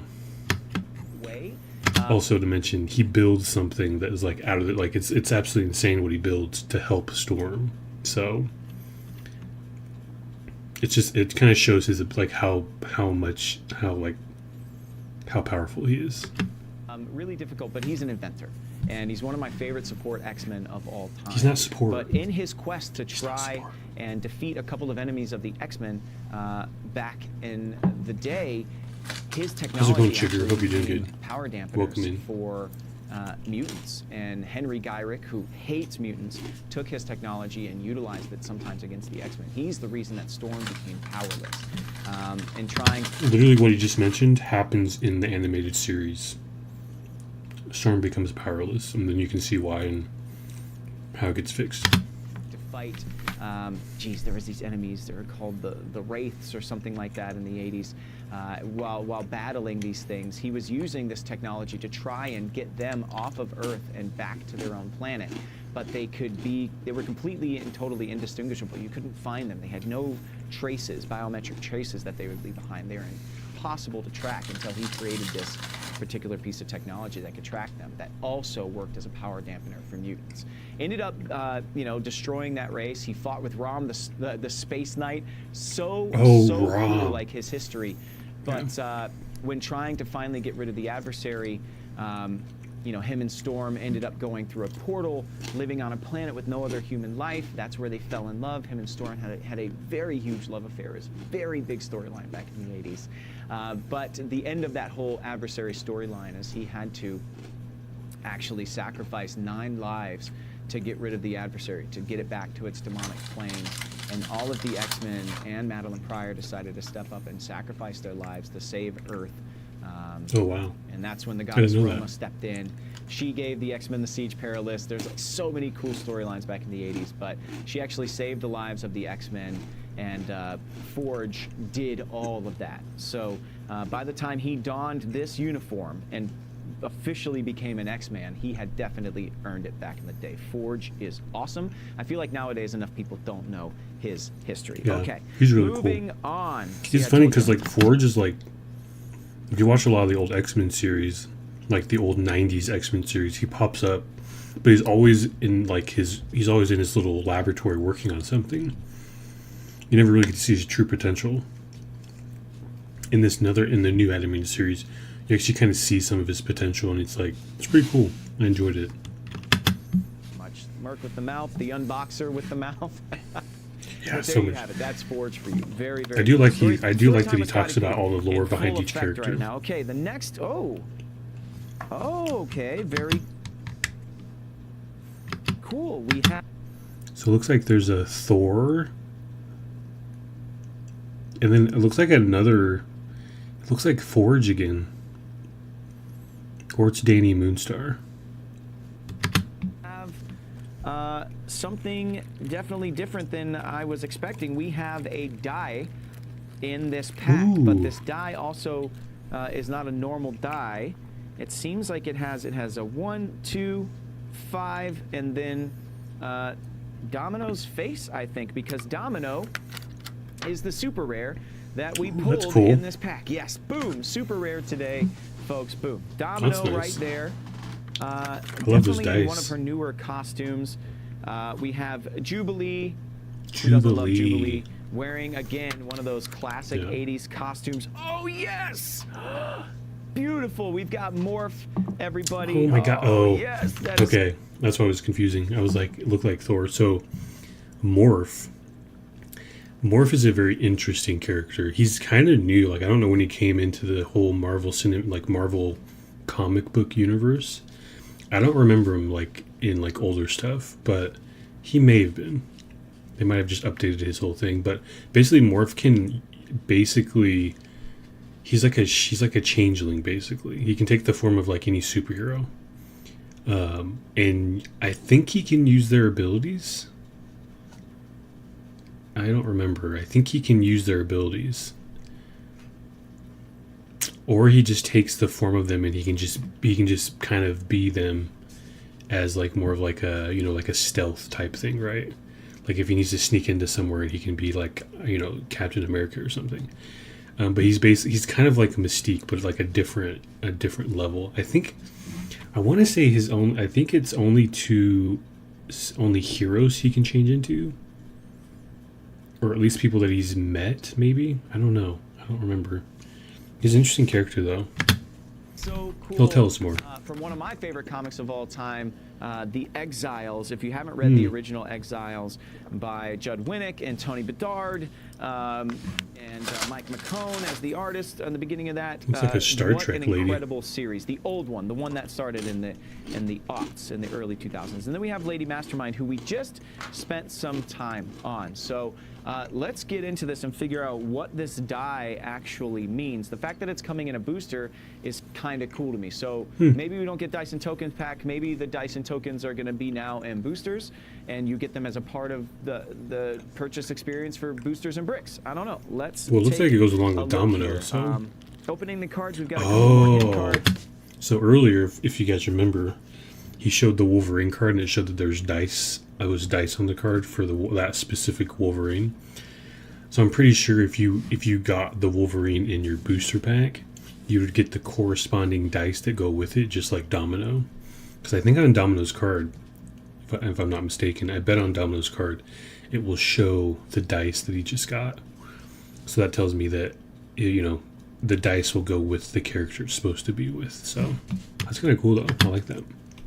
We've got hint, pick a card with Gambit sitting there with looks like his own dice. Like and on the back, Gambit gets hint, dice too. Chaos Magic with Scarlet Witch, the aforementioned Scarlet Witch that we were just talking about from M-Day. Holy heck. Okay. So the Gambit one says each face of Gambit's special die represents a different suit or a Joker symbol from his signature deck of playing cards. That is so awesome. At the beginning of each turn, the die can be rolled, and Gambit will gain access to the power or ability designated by the rolled suit. Very cool. Scarlet Witch has her own die. Cast a spell on your opponent with Scarlet Witch's Chaos die. Oh no, ooh, that's cool. When using probability control, you can swap in a special die that your opponent must roll instead of one of their own standard dice. Be careful, the results could swing either way, but that is the fun of Chaos. That's pretty cool. So yeah, pretty cool that you've got these particular dice in the thing. So I'm guessing Domino has a special die with her own rules. Maybe we'll figure out what that is on the card here. And oh, I didn't say that we got Copycat. I was it's Copycat. blown away by the die and by Morph, of course. Yes, we do have might be a newer to me. I Copycat don't in know this Copycat as well, really. which a lot of people don't know. If you're only fans of kind of the movies, the Deadpool movies, Vanessa, who you know in the films, actually in the comics is this character of Copycat, and we will go down the so his rabbit hole girlfriend with is supposed to be her here in Copycat. just a moment. Okay, where to start? We've already seen Lady Mastermind, put her over here on the villain side. Interesting. That's Let's cool. start with Jubilee. Jubilee, in her 1980s into early 1990s X-Men costume. Our favorite mall rat. The giant people shades, who are man. modern day fans know her as a mother, Shogo, her little baby. Know her for a little while as a Shogo? vampire. For real, for real. But this seems to be young Jubilee here. Let's take a look at her card. Yeah, no special powers or abilities, just has the X-Men team ability there. Power, choose an adjacent friendly character that can use this team ability. And I just need like a Marvel comic Bible that has like all the most important series, what do you want to call them, single comics, like the most important ones, right, in like just like in like one book. I would love that, but I don't think that can happen because there's a lot. It would probably be about that big. Heal that character one click and roll a d6 on a 1 to 4. I might get some comics. I might go to the comic book store tomorrow. But we've got some solid skills on this particular Jubilee. At the end of the 80s into the 90s, she was still coming to grips with how to use her powers, coming to grips on how to be a little bit more of a X-Man who could really contribute. In the early days, she was kind of just like Wolverine was constantly looking after her. It's where we started to see the softer side of Wolverine. She was an orphan. She was found in a mall. She was a part of the Australian Outback X-Men. And the Australian Outback X-Men, I mentioned with Forge that they all sacrificed their lives I've never heard of them. Earth when they were battling the adversary. They all died. When that happened and all the X-Men sacrificed themselves, Roma saved them. But she never mind, they were saved. Put them back in a place where the rest of the world didn't know that they weren't dead. So the X-Men actually, who were under a lot of heat at the time, actually were able to go and kind of live a quieter life, or they tried to. And that's where the Australian Outback X-Men, if you've ever heard of the Australian Outback X-Men, that's kind of when it happened. The rest of the world didn't know they were still alive. And so they were able to kind of be together as a team. It was Havoc, Polaris, and Storm, Wolverine, Jubilee. These were the team members that were thought to be dead. Forge as well, and actually were alive and kicking just on the other side of the world, unbeknownst to most people around. So that was kind of what led into that time, and it was a very, very cool time frame. But they couldn't really be X-Men. They couldn't really wear their X suits or anything like that. So at the end of the 80s into the 90s, they put these suits on, and Jubilee definitely started to gain confidence, become a much stronger personality. And then you get into the mid 90s, you've got something called the Phalanx Covenant, and on the other side of that, and that actually introduced Blink. And if we're dealing with exiles at all in this, I'm guessing we're hopefully going to get a Blink. Blink was yeah, portal it mutant. also led into Generation X, which was a very, very cool book. It was a big fan favorite. So we'll see if we get any Generation X characters. We'll see if we get any more exiles in this set, but very cool to have Jubilee. Okay, the next one I want to take a look at, since we just talked about the exiles, is Morph. This costume's great, man. Morph is the kind of slapstick, sort of animated character, comic relief, but also the heart and soul of the Exiles run. And what an awesome character to see in this set. Morph, Avengers, Exiles, New Mutants, X-Men, and celebrity keywords. Keep the team laughing. That was his job. Toughness, shape change, but succeeds on a 4 to 6. When Morph uses it and succeeds, he may choose a team ability an opposing character can use until the end of your next turn. Protected, outwit. Very, very cool. Has a super varied dial. It's got some charge, some super strength, some super senses, probability control, perplex. On the back, you see he is, in fact, a team player. So he's a bit of a wild card. And yeah, Exiles #1 back there in 2001. That initial team of Exiles was so fantastic. And Exiles, that book, I mean, it's a 100-issue run, I believe it's 100. 100 issues? Judd Winnick started it, Tony Bedard took over, some other writers came in later, but Morph, Blink, Nocturne, who is the daughter of Nightcrawler and Scarlet Yeah, Witch from an yep, alternate yep. dimension. There was a Thunderbird in the set. There was Heather Thunderbird. Hudson, who was Sasquatch. That was a part of that team. Sasquatch You is had a cool. Sunfire from an alternate dimension. Just all these incredible characters mimic. Oh my gosh. And Morph was a mainstay through the entire run. If you start reading Exiles, take comfort knowing that Morph's going to be there with you for that whole run and beyond, actually, as they tried to Might have reboot to it a couple try of to times. find a Morph big always old, seems to come back around. They did him dirty in the trade. last one, and I hope Marvel reverses it. But yeah, an incredible character. Sacrificed himself many, many times. Actually, towards the end of the Exiles run, there is a situation with Proteus that has to be solved, and it's solved by Morph sacrificing himself and fusing himself to Proteus to kind of give him ground, but also losing a big piece of himself all at the same time. Incredible character. Really looking forward to see if we get more Exiles out of this set. Very, very exciting. Okay, because Domino's is super rare, I'm going to save her till last, so that means we're going to take a look at Copycat. Now, like I said, a lot of people might not know this character, but if you're a big fan of X-Force in the early 90s, you will know exactly what I'm talking about. It's fitting that she's in the same brick as Domino because her storyline for a long time was her impersonating Domino. Okay, let's take a look at her. Oh no, it's She's got empty. New Mutants, Weapon X, X-Force, Assassin, Celebrity, and Spy. Okay, genetic level morphing is a trait. Shape change, sidestep. When a Copycat uses shape change and succeeds, she may choose a standard power the attacking character can use. A Copycat can use the chosen power until she chooses again. Now, that means that she can choose a standard power, defense, or damage, or any number of these things. So she I'm can just like protect literally herself. just The person eating attacking her crackers. actually has a power that allows for damage reducing. That is pretty cool. On the back, you have Stealth, Flurry, Precision Strike, all of these other powers, and you do, in fact, see that it is Vanessa Carlyle. Now, in the movies, Vanessa Carlyle and Deadpool are a real item, you know, but in the books, they definitely have history. Now, in these books in the early 90s, characters would just appear, and you had no idea who they are, where they've come from, and you can trust that you'll get their backstory 10, 20, maybe 30 issues later.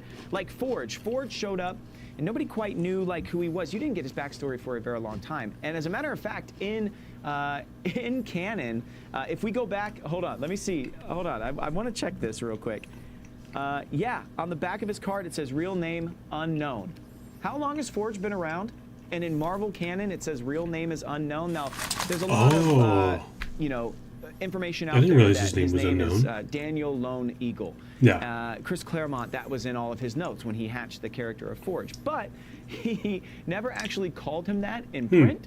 So it's not actually canon, and nobody has actually ever really said his name in a Marvel book. So everybody just calls him Forge, and that's it. Nobody knows his actual name because it's never been spoken into canon. He's been around for forever. You know what's funny? Like, surprisingly, so there's not a lot of like native writers and artists on like the Marvel team. There's a few, but I would say there's probably not a lot. I'm not sure if they did it on purpose, but in some native tradition, not all tribes, but I would say most,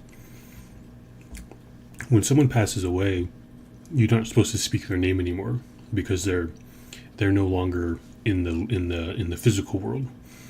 And so like there's this sense of if you say their name, it's kind of like almost bringing them back or like keeping them here in a sense, like a manifestation type of thing.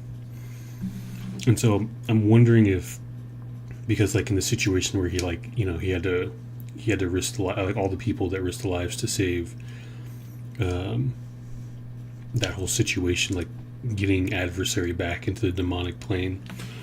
But he also was trying, like, he lost his whole team in Vietnam, and he was trying to kill himself in the midst of trying to take out adversary. And I'm wondering if they kept the name private, or at least hidden, because in a weird way, like, that part of him was kind of dead. And the new part of him, that was forged out of the death of who he was, ironically, was the new him, which is Forge. You know, I don't know, writers in art, like the writers are like, they can be pretty like innovative. I'm not sure if they went that far, but part of me feels like they may have done that, you know, because like his name being Forge, especially after all the things he's done, like all the things he's been through, like he's definitely been forged into like something greater than what he was, even if he didn't like want that. So it kind of makes sense if like they hide the name on purpose, because that's not who he is anymore. In a way, still him, but. And that was kind of the Voldemort, yeah, exactly. So when Copycat showed up, she actually showed up as Domino. She was impersonating Domino for the first, I don't know, 25, 30 issues that Domino was a part of New Mutants and then X-Force. You had no idea until Deadpool showed up. He started sniffing around. See, Deadpool and Copycat were both employed by this very shady European mob boss with a ton of money named Tolliver. That's all you ever knew his name was. What? The Tolliver? first time you figure out that Domino is not in fact Domino, but Copycat, is when Deadpool shows up at X-Force's headquarters and roughs her up a little bit. It's like, hey, you're not doing your job. Don't tell me you're falling in love with these kids. Don't tell me you're falling in love with Cable, because Cable was taking over the New Mutants and Domino was helping shepherd these young kids. And she said she kind of was. And so her and Domino have a knockdown, her and Deadpool have a knockdown drag out. And you find out that her history really is that when her mutant power to not only take the shape of someone else like Mystique does, but also have access to some of their powers. She can actually utilize some of these powers, which is why her card works so well for the figure. But you find out that she went on the run. Her parents did not accept her. Her and Wade Wilson fell in love. He contracted cancer. He left her so that she wouldn't be hurt, and she ended up falling into a life of crime. Kind of fell in with the wrong people, and it really cost her over time. You come to find out that Tolliver is actually Cable's son, Tyler, and come back from the future to kill his dad, who killed him when he was a kid. It's a whole thing. It's all time hopping, very, very confusing. But you know, she was employed by Cable's son, and it ended up costing her her life. She was killed. Wolverine, in that moment, killed Tolliver. And she used some of Wolverine's healing factor, in fact, actually heal herself. And she does that a lot. She gets killed, she disappears. She was killed by Sabretooth. She came back to life. She was killed by Slayback. She came back to life. She was killed by Deadpool. She came back to life. Ultimately, this will they, won't they love story that was pretty violent, actually, for a long time between Deadpool and Vanessa actually has like a really happy, like, kind of reboot. She now works at the Chimichanga food truck, around the corner that Deadpool always likes to go to, and that's a pretty cool Chimichanga thing. food Deadpool truck. sees this love of Yeah, his Deadpool life. likes a lot chimichangas. Of that really darker stuff was retconned out a little bit later, and you kind of see this. I forgot about that. What could have been this world of happiness for Vanessa. Am I still opening packs? The only packs I'm opening are had things not packs gone the way of they did. crackers. And just like in a romantic comedy, No when a guy packs. falls in love with the We're girl, watching videos of barista at the this coffee guy shop down opening the street, packs. That's kind of I Deadpool, but it am goes to a personally food not truck opening and any buys packs. chimichangas for Not her. until So, later anyway, this next that is week. Copycat for you. She's actually a really underutilized character, though. She is like Mystique Plus. And a lot of those characters in the early 90s, that's what they were kind of doing as they were creating these new characters. They just kept on going, okay, Deadpool, he's like Wolverine, but plus. Or Copycat, she's like Mystique, but plus. And you see the old tried and true heroes and villains stick around a lot longer. But Copycat, very, very cool character. Okay, last but not least, Domino. Take a peek at her here. All right. We've got 6-pack, X-Force, X-Men, Assassin, Marksman, Soldier, Spy, set number 53. The other thing, so under the name Domino, it says all those different words. The other thing you can do is you can find other characters that have the same corresponding theme name. So let's say you have a bunch of characters that are all X-Force or all X-Men, or at least have X-Men in it. They all have, you get a +1. It's either +1 or +2 for a theme team. So like, let's say you have all the people for X-Men, right? You have a bunch of people that were part of the X-Men, and they have that theme under the name. You get like a +2 to the, like, I think your roll and stuff like that when you're rolling anything. So that whole thing comes in handy too, especially like if you're playing like soldiers, spies, assassins, and marksmen, right? You know, like Black Widow and Domino and Hawkeye and other stuff. Like you can play a bunch of like spy assassin characters that have a theme to them. So hey, oh my gosh, Domino's gonna have a prime. Awesome. I'm gonna have to rack my brain to figure out what that prime could actually be, but let's take a look at her trait. This is the Hot Shots Fearless Leader, as you can see there. Leadership, when Domino uses it and succeeds after resolutions, choose up to 2 friendly characters with a Hot Shots trait, and they each give themselves a Hot Shots token. Friendly characters with a Hot Shots trait have, when this character would roll a single d6, they may remove a Hot Shots token to roll the Domino die instead of the standard d6. Special defense power, just lucky, I guess. Super senses, but succeeds on a 4 to a 6.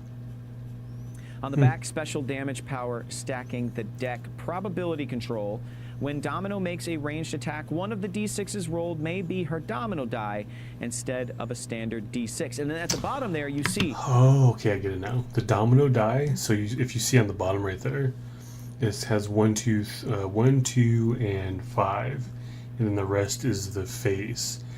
I think what it's doing is, because Domino is all about luck, right? It's giving you higher chances to get so you roll d6 for 1 through 4, and then the other one was like a 4 through 5 or something.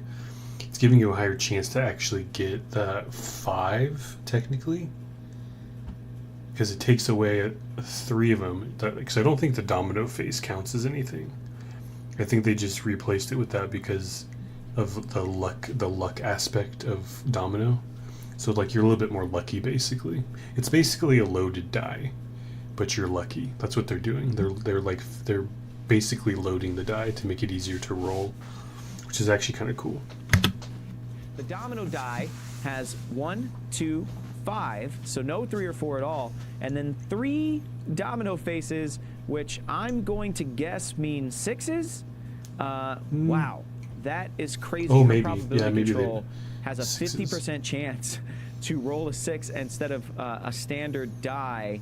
And her Hot Shots have a chance to roll this one as well. That has a 50% chance of actually hitting a 6.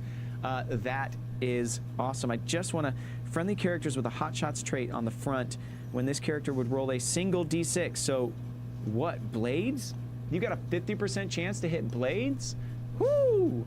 That is pretty awesome. She comes in at 50 points, and that is our first super rare. And that is all of the figures that we pulled today on day 1 of this unboxing. And this die is pretty cool. I'm going to put it up here on the spinner so you guys can get a better look. There's Domino's face, and yeah, it's got a 1, 2, like an 5, old-fashioned and then dice. That's 3 pretty cool. of those dominoes on it. So 1, 2, 5, domino, domino, domino. That's pretty cool. I'm liking this new game element that we've got going on here. That's really neat. I'll put it over here on the side. Okay, that is our first day of unboxing, but we still have the little pack here, a legacy card. So I'm sorry, guys, if I'm rambling a lot. I know these storylines are so near and dear to my heart. I have read them so many times. The late 80s, early 90s, all the way up into 2000, like all of this X-World stuff. I read all of it, and I read it all the time. My 7 long boxes of comic books that I have at home, most of them are filled with these stories, and I'm gonna have to go back and check them all out again. Okay, the legacy card that we pulled for this set happens to be Hell Cow. Oh man, that's awesome. funny. Okay. This is That's why you from popped Marvel it. HeroClix Deadpool and X-Force, and I do happen to have the figure here. Let me put it up on the spinner, and let's have a little chat about Hell Cow. Hell Cow is, first of all, this sculpt is so ridiculous. Hell Cow is such a ridiculous character all in itself. But let's look at this legacy card here. Legacy card 50A, animal and monster keywords. You have Hell Cow starts the game on click number 6. Stealth, Steel Energy. When Hellcow uses Steel Energy, she may heal past her starting line, so she's got a vampire dial there. That's right, it's a vampire bovine, as it says very clearly there on the card. Herd Immortality. Oh, I love this. Hellcow modifies attack and defense by +1 for each adjacent friendly character that shares a keyword with her. All the stats are the same there. She can get all the way up to a 10, 12, 19, 5. Oh my gosh. I mean, it's going to take a lot to do it, but she can get there. Mist form is on the back. Stop. Smoke cloud is free, but only to generate 1 marker. Friendly characters occupying terrain generated by Hellcow heal 1 additional click from Steel Energy and support. So, yeah, make an attack or get healed. She also has support herself. Her name's I love Bessie. the fact that she is a Appearance, Marvel healing Hero generator Clicks, for Deadpool X other, Force number 50, 2017. vampires. Makes a ton of sense. Why, if you think about it, and it's awesome, man. So yes, that is our first legacy card. That's the one that we pulled today. I love this character. I'm so happy that she is a legacy card. So there you go. That's the first one. I'll share additional characters throughout the rest of this week, but the first one I wanted to show you was actually a big fig, so we'll put her next to Hellcow. That's right, Krakoa from X-Men the Animated Series, from the X-Men the Animated Series set, who is just too giant to put anywhere where you get here. We'll do this. This big Krakoa figure here is getting a legacy card in this set. So, yeah, X-Men, the Animated Series, you know, Dark Phoenix, that whole thing, this is going to be where that set is coming from. So make sure you go and you find Krakoa. I'll get the exact set number for you here. Krakoa is X-Men Dark Phoenix Animated number 21.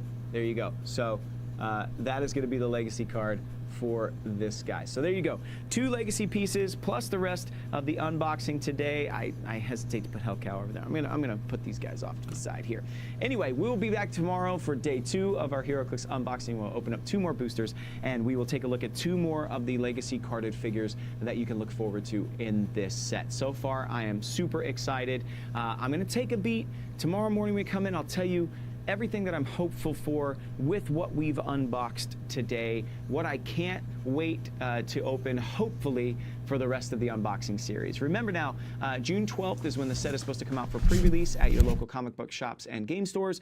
June 26th is the full set release where you can get all your cases, all your bricks, and take them home and open them at home. But the first time you're going to get a chance to play with these guys is at our HeroClix for Huntington's event, which is happening again this year, the first weekend in May. And it includes a Scott Porter vs. the World Sealed Tournament where we will be playing this over a month before the pre-releases even happen in June. So go and find us online, HeroClicksForHuntingtons.com, for all of the event details, and I hope you join us and help us make some money for an amazing cause, supporting the HDSA and their battle against Huntington's disease. I can't wait to see you guys tomorrow. Thank you so much to WizKids for sending this stuff out. Thank you guys so much for watching. Thank you to Hyper RPG for hosting us, as always, here. This Deadpool on this giant screen behind me is so grand and so lovely, and we have them to thank for it. I'll see you guys tomorrow, and until I do, may all your rolls be critical hits. Peace. Let me see here.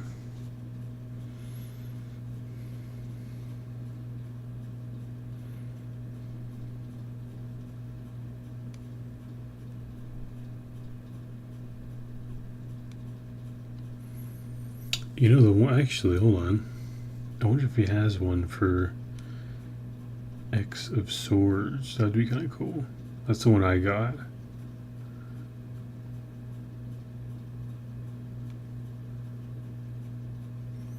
Oh, you know what? HeroClix How to Play. When did 10 years ago.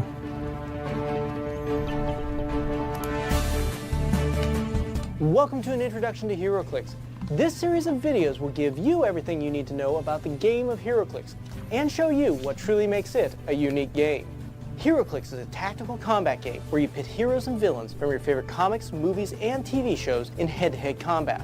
Each HeroClick is a pre-painted miniature mounted on the WizKids game's patented combat dial. The numbers and colors in the window are the combat values and powers of the character. And by turning the dial, your character gains new powers and combat values, making for an exciting and dynamic game.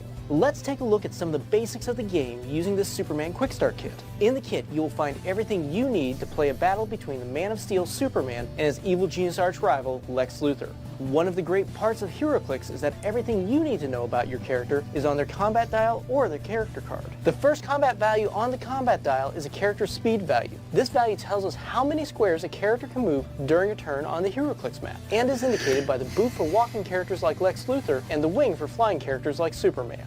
Next up is a character's attack value. This is indicated by the fist symbol or the sharpshooter symbol for characters that are skilled at ranged combat attacks. Beside your attack value is your character's range. This value shows whether your character can make a ranged combat attack or not. Characters that only fight hand-to-hand have a range of 0, but if your character's range is greater than 0, this shows the number of squares away that a character can make an attack. And the fourth combat value is defense, indicated by one of the two shield symbols. When your character makes an attack, you roll 2 6-sided dice and add the result to your attack value. Your opponent then compares the total of the attack result to their defense value. If the attack result is equal to or greater than your opponent's defense, it's a hit. Which brings us to damage, our last combat value. To see how much damage the Man of Steel just slammed Luthor for, we check Superman's damage value. 3 damage. Lex's dial's really going to be spinning after that hit. When you take damage, you click the combat dial to the left once for each point of damage your character is dealt. If the KOs are revealed, your character's been knocked out. As you can see, there's a lot of information packed into the combat dial. And with every click of damage, your character gains new powers and combat values. In our next video, I'll explain the powers shown on the combat dial by the colored boxes and how they make your character so much more than their combat values. To learn more about HeroClix, go to HeroClix.com or visit your local game store. See you next time and enjoy the game. That makes sense now. I was wondering, that actually explained a lot. Welcome back to an introduction to HeroClix. This series of videos will give you everything you need to know about the game of HeroClix and show you what truly makes it such a unique game. In our first video, we took a look at some of the basics of WizKids game HeroClix. How to move, attacking, taking damage, and the combat values. How in depth is it? But of course, the Man of Steel and Lex Luthor are so like, much more than just numbers for so attacking and it's defending. between. They also have powers represented by the colored boxes on their dials. Each character can only I use would the say powers.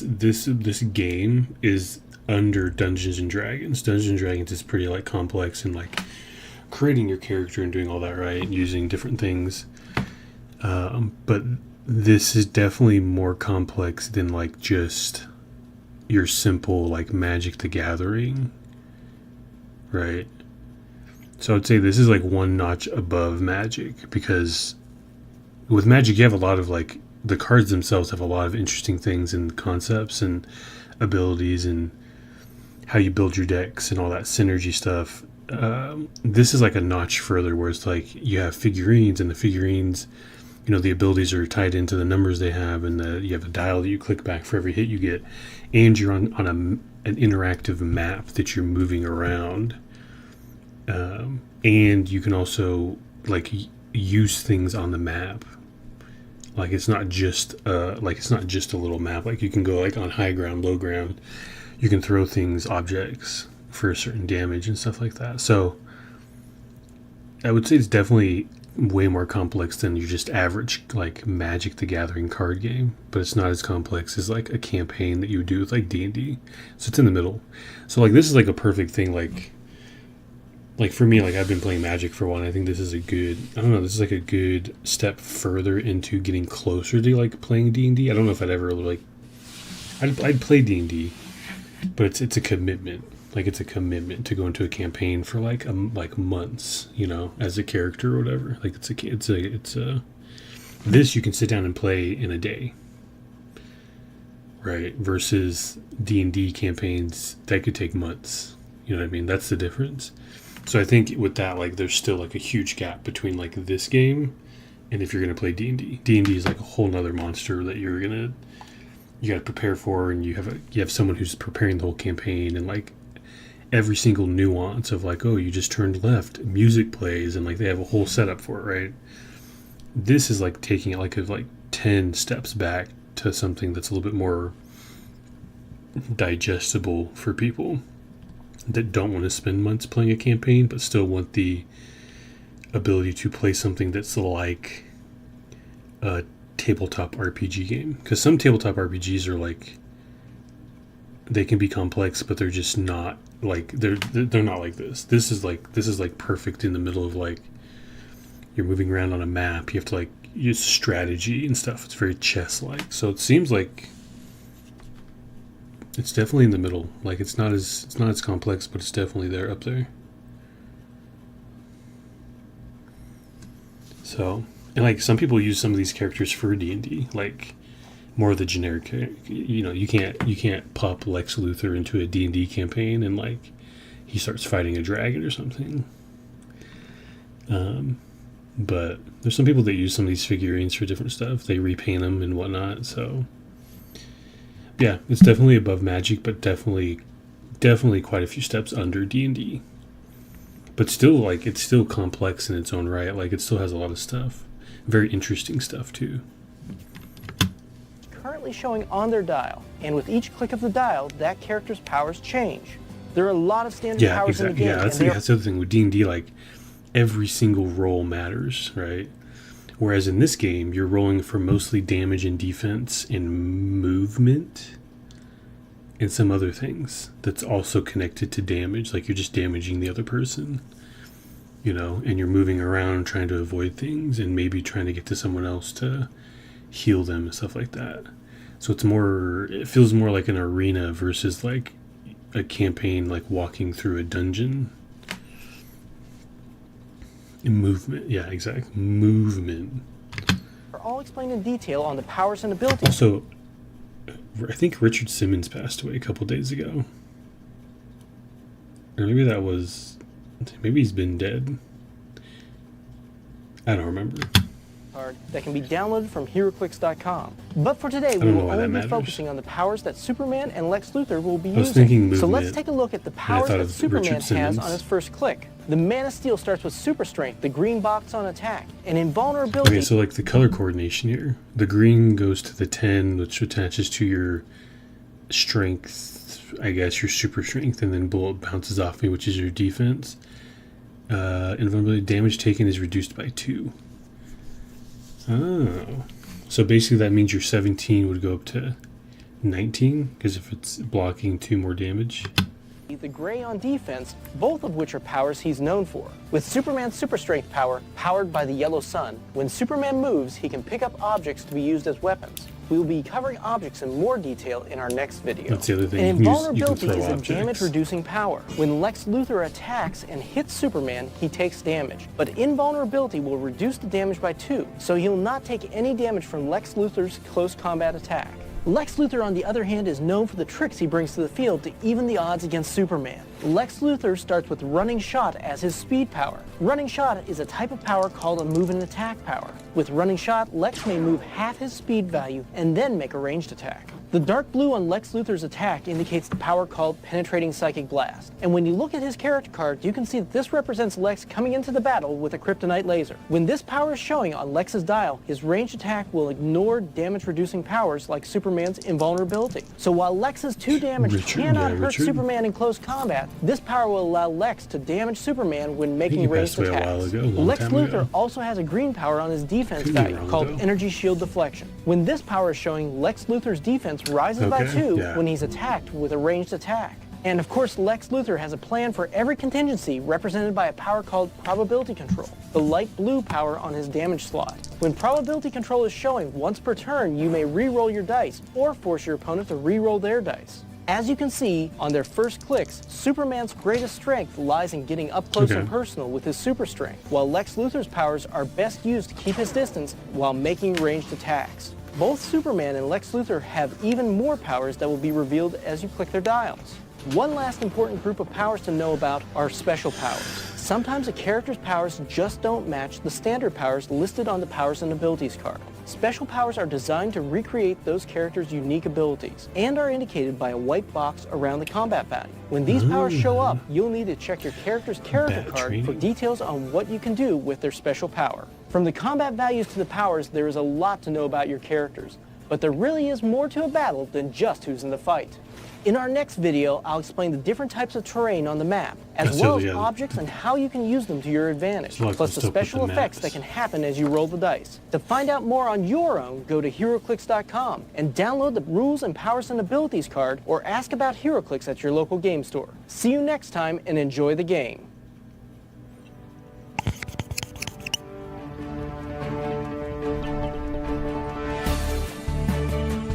Welcome back to an introduction to HeroClix. This series of videos will give you everything you need to know about the game of HeroClix and show you what truly makes it such a unique game. In our last video, we took a look at some of Superman and Lex Luthor's powers: super strength, invulnerability, running shot, penetrating psychic blast, energy shield deflection, and probability control. But of course, there's so much more to a battle than just who's in the fight. So let's start by taking a look at the map and the types of terrain. Each type of terrain is shown by the colored outlines on the map. Our first type is the starting area, marked with the purple outline. This is the area where each team is placed at the start of the game. The next type of terrain we run into is called hindering terrain. Hindering represents things like bushes or debris on the field and is marked with a green outline. When your character makes a ranged attack through or into hindering, the defending character adds 1 to their defense. Also, when a character that does not have the flight ability moves into hindering terrain, they must stop their movement, and in later turns, their speed is reduced by half when they move out of the hindering terrain. Our third type of terrain, marked with a brown border, is called blocking terrain. Blocking terrain represents structures like columns and other solid objects that a character would not be able to move through or see through. The next terrain, marked in red, is called elevated terrain. Elevated terrain represents the top of buildings and other structures that would be on a distinctly different elevation from the rest of the play area. When a character that does not have the flight ability moves up onto elevated terrain, they do so on a ladder or other transition area marked by red arrows. And our last type of terrain is water terrain, marked with the blue outline. Water terrain represents streams and lakes on the battlefield, and just like hindering terrain, when a character that walks enters water terrain, they must stop their movement, and when leaving, their speed is reduced by half. But water terrain is clear for line of sight and attacking. Now, I've mentioned the flight ability as we talked about terrain. Characters with the flight symbol, like Superman, can fly, and they move through hindering terrain, over blocking terrain, and into elevated terrain without penalty. Once you have your characters on the map, you also have the option of using objects. Each player may choose to add objects to the game. If they do, they may add up to 3 on the map, each in a clear square outside the starting area. The 3 objects may be 1 light object, which have a yellow ring, 1 heavy object, which have a red ring, and 1 additional object, either a light or a heavy object. Characters with super strength, like Superman, may use objects as weapons when making attacks. When used in a close combat attack, light objects will add 1 to a character's damage value. They may also be thrown up to 6 squares as part of a ranged combat attack and would inflict 2 damage to the hit character. Heavy objects, though, add 2 to your damage in close combat attacks and can be thrown up to 4 squares to possibly inflict 3 damage when they hit a character. Also note, when placed on the map, objects act as hindering terrain for purposes of movement and defense. Next, you should know about the effects that can happen as you roll the dice. Whenever you roll for an attack, there are 3 special types of rolls that can cause more than just a hit or a miss. First is knockback, which happens when you hit with double 2s, 3s, 4s, or 5s. Knockback represents when your attack was so powerful that you knock your target away from your character 1 square for each damage done. Next, when you roll 2 6s, this is a critical hit. With this roll, your attack was so successful that you not only automatically hit and cause knockback, but you also do 1 additional damage. And our last special roll is when you roll 2 1s. This is called a critical miss. When you critically miss, your attack went so wildly off target that you automatically miss and cause 1 damage to yourself.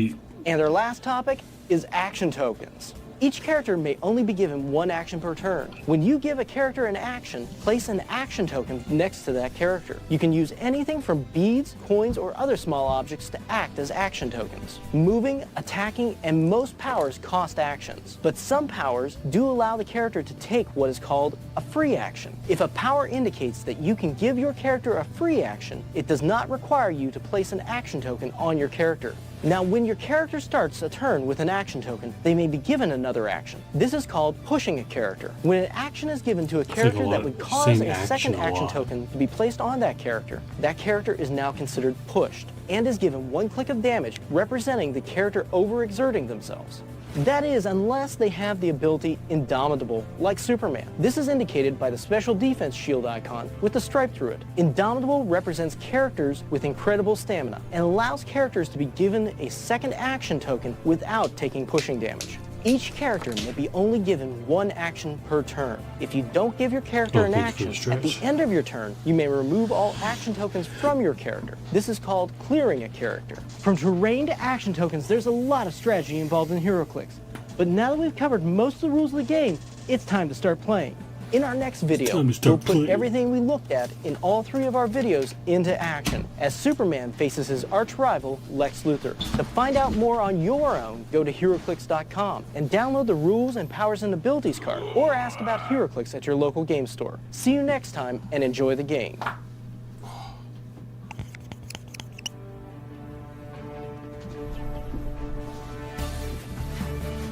Welcome back to an introduction to HeroClix. This series of videos will give you everything you need to know about the game of HeroClix and show you what truly makes it such a great game. In our last video, we took a look at the types of terrain, using objects, special dice effects, and action tokens. And now that we've covered most of the rules of the game, it's time to see it in action. So each player picks their favorite between Superman and Lex Luthor, and then rolls the dice to see who goes first. The first player places their team in their chosen starting area, followed by the second player on the opposite side of the map. And then each player has the option of placing objects on the map. And our game begins in the battle between the arch foes, Superman and Lex Luthor. Luthor makes his first move, taking cover in hindering terrain, followed by Superman, who picks up an object as he passes it, and coming into base-to-base contact with Lex Luthor.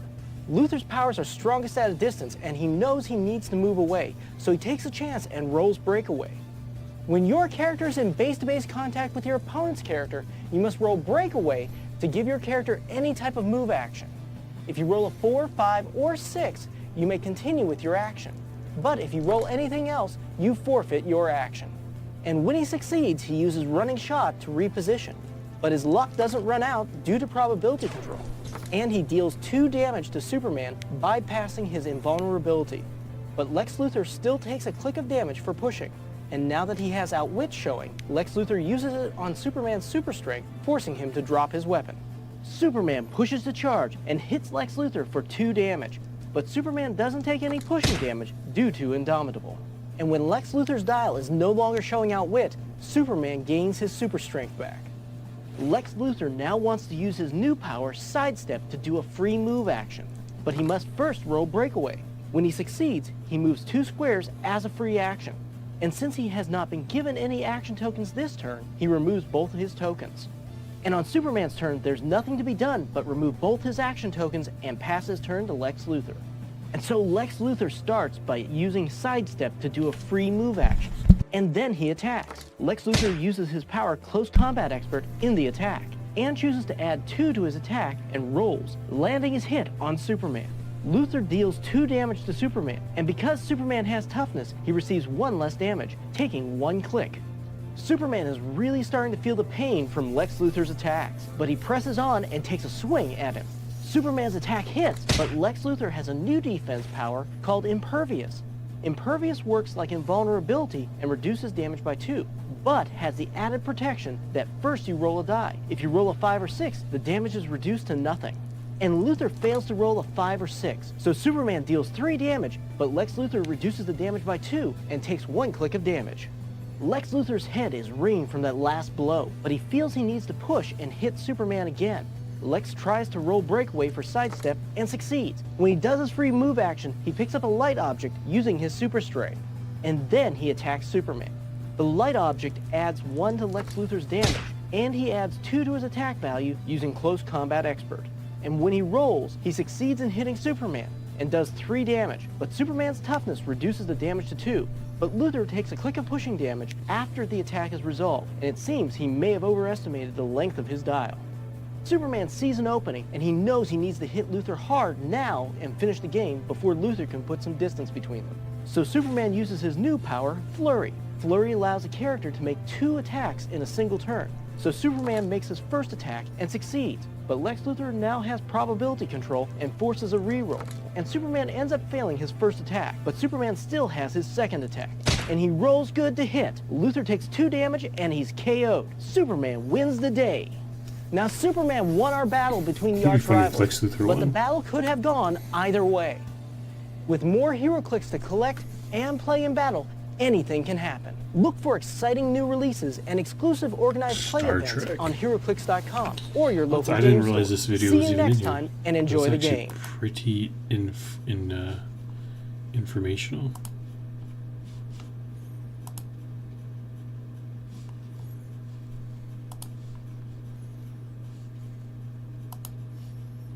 I was wondering where I didn't show. Oh, here it is. Here it is. This is the one I got. What is up, everybody out there in HeroClix land? This once again is Scott Porter back for a brand new HeroClix unboxing series. This time for a set based around the marvelous mutant saga, 10 of Swords. That's right. Oh, it's the this event. It's 10 of Swords, incredible. like tarot. Crafted by Jonathan Hickman, one of the greatest world builders in all of comics. I need to and read I gotta it now. tell you, I didn't am realize so that's what it stoked was. for this particular It's all about set. it's mystical. It's tarot. We get stuff. to open a whole brick. That's why there's a tarot deck with 10 it. of Swords. We get to open 10 boosters I just and not realized. just open them 2 You know months what? I early. might Today get this. is I June might 3rd get when I am this filming this. because I think the whole set, the the whole set series, is scheduled the to book is release already on out. August 3rd with pre-releases I might try to happening find somewhere it. around I would totally July read it. I'm gonna read it 27th. now. So I have to read this it. is a 2-month lead time that you guys are getting to see this incredible set. The contents of which are going to be massive. There are so many characters that fit into this one giant mutant crossover storyline event. It's really based around Apocalypse and his quest to find his original 4 horsemen, his children. It also is centered around Betsy Braddock and Saturnine and Otherworld. It is also set around a brand new world called Amenth and an island contained within it called Araco, which happens to be part or half of the original island of Okara. The other half, Krakoa. Krakoa, where all of the mutants in the Marvel Universe are living currently at the beginning of this story. That's right. If you haven't been reading Hickman's X-Men with House of X and Powers of 10, then, oh man, they use X in so many different ways. 10 of Swords, House of X, Powers of 10. If you didn't read that book, then you might not know that all the mutants are living together. Mutants can now be resurrected. Mutants have been pardoned, and every mutant is invited to come live on Krakoa. We find out through the books that follow House of X and Powers of 10, called the Dawn of X era, we find out that Krakoa had a partner, had another half. There was this massive mutant continent, Okara. It was split asunder by an enemy wielding a twilight sword. When it was split in half, Amenth and the demons held within this demon world flooded into Earth. The only way to save Earth was to send a force down into Amenth and then plug the portal. The island of Araco did that, and all of those contained within, including Apocalypse's wife, who we find out, Genesis, and his 4 children, the 4 horsemen of war, the original ones. You've got war, death, pestilence, and famine. They all went through, and they sent Apocalypse back to Earth to find the strongest that they had on Earth, to sharpen the warriors of Earth. And that's why survival of the fittest has been Apocalypse's thing. All this storyline is contained within this awesome story, right? 10 of Swords. Now, it's not just written by Hickman. You also have a lot of other really incredible authors in here. Like I said, it spans a lot of different books. It spans X-Men, which is really a word that's not used anymore in mutantdom. This is really a mutant story. Dawn of X is actually a mutant story. They don't say the words X-Men leading up to this. They don't have an X-team. But it also deals with Excalibur and Betsy Braddock and her team. So it is a sprawling, sprawling story, and it is worth reading. Now, if you're interested in jumping into 10 of Swords, I would say read the first 12 issues of X-Men. Read the first 12 issues of Excalibur in the Dawn of X. I would also say X Factor's probably something to read. to a lesser degree, Hellions, which is Mr. Sinister's book, which is just incredible. So the amount of characters that can be in this set is just going to blow your mind. Because not only do we have the mutants that we know and love, we have the swords from the opposite side, the opposing faction of Arakko. We also have Otherworld, Saturnine, and all of the beings that live there that influence this particular storyline, this contest of swords.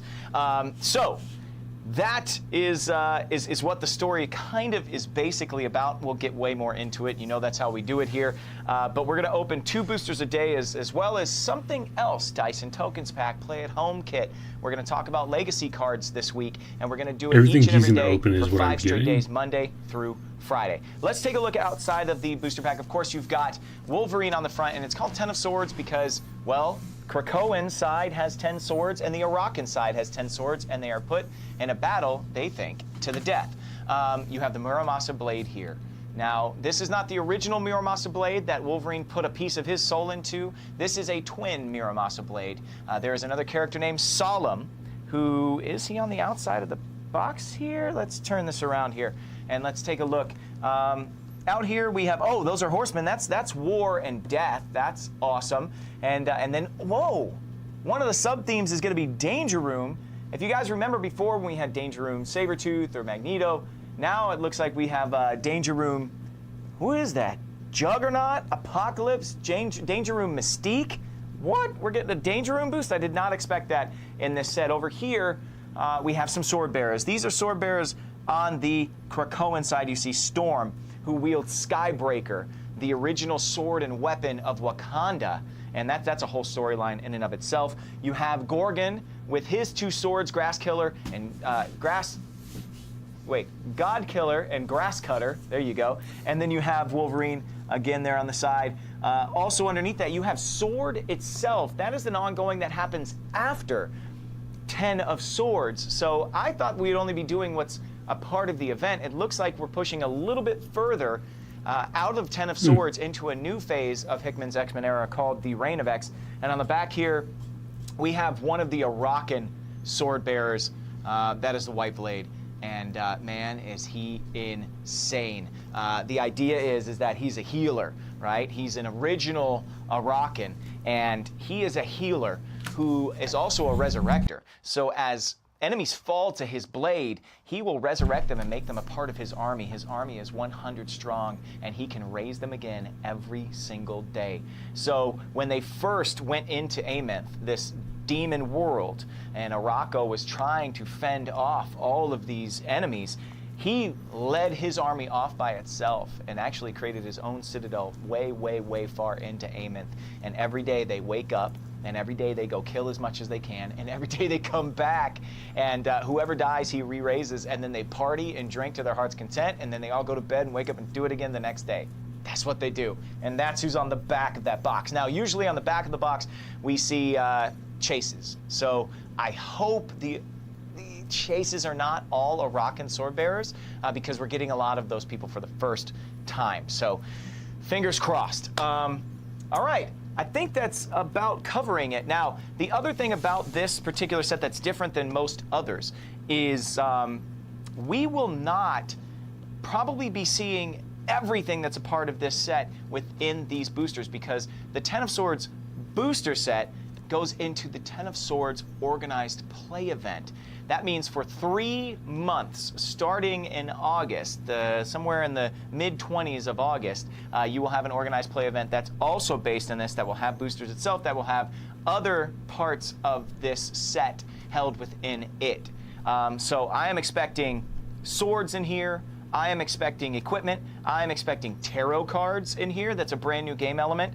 And I'm expecting a ton of mutant goodness. I'm talking sword bearers on Krakoa's side, sword bearers on Arakko's side, Saturnine, and all of the craziness that happens in her fair and foul kingdoms of Otherworld. So without further ado, let's get started here.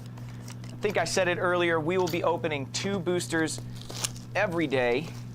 Oh man, this is like Christmas morning. I absolutely love it. And today we will also open the Dyson Tokens pack. So without further ado, let's get unboxing. I know I talked a lot in the beginning. This story, guys, is crazy. It's X-Men with a fantasy bent. It's all about mutant kind. It's all about really about family and about reuniting with family. It's Apocalypse's great quest. But what's so exciting in this particular series is where it leaves everyone coming out of it. You know, this is really Betsy Braddock's quest for her identity. She's not Captain Britain yet, and so it's just a ton of things. All right, let's see our first booster here. All right. Oh, we got Pyro, with his ridiculous face tattoo. We have Bishop. Woo. Okay. Now, Bishop's not really involved in this particular storyline, but coming out of the other side of it, he does become a great captain of Krakoa.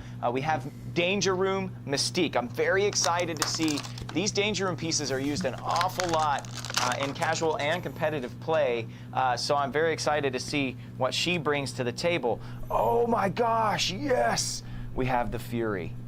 Oh man, we gotta get into that. And then we have the main man himself, Cyclops, Scott Summers. Really, really exciting stuff happens for Cyclops on the other side of this storyline as well. So let me pull these guys back here and see who we want to open first. Oh man, not open, but look at their card first. Let's start with Pyro because he's also the Play at Home set. So we'll take a look at him first. Pyro is a member of a team called the Marauders, and that's led by Kate Pryde, and they really go out into the world and try and pick up mutants who are stranded, who can't get back to Krakoa or live in areas where mutant hatred is still very high.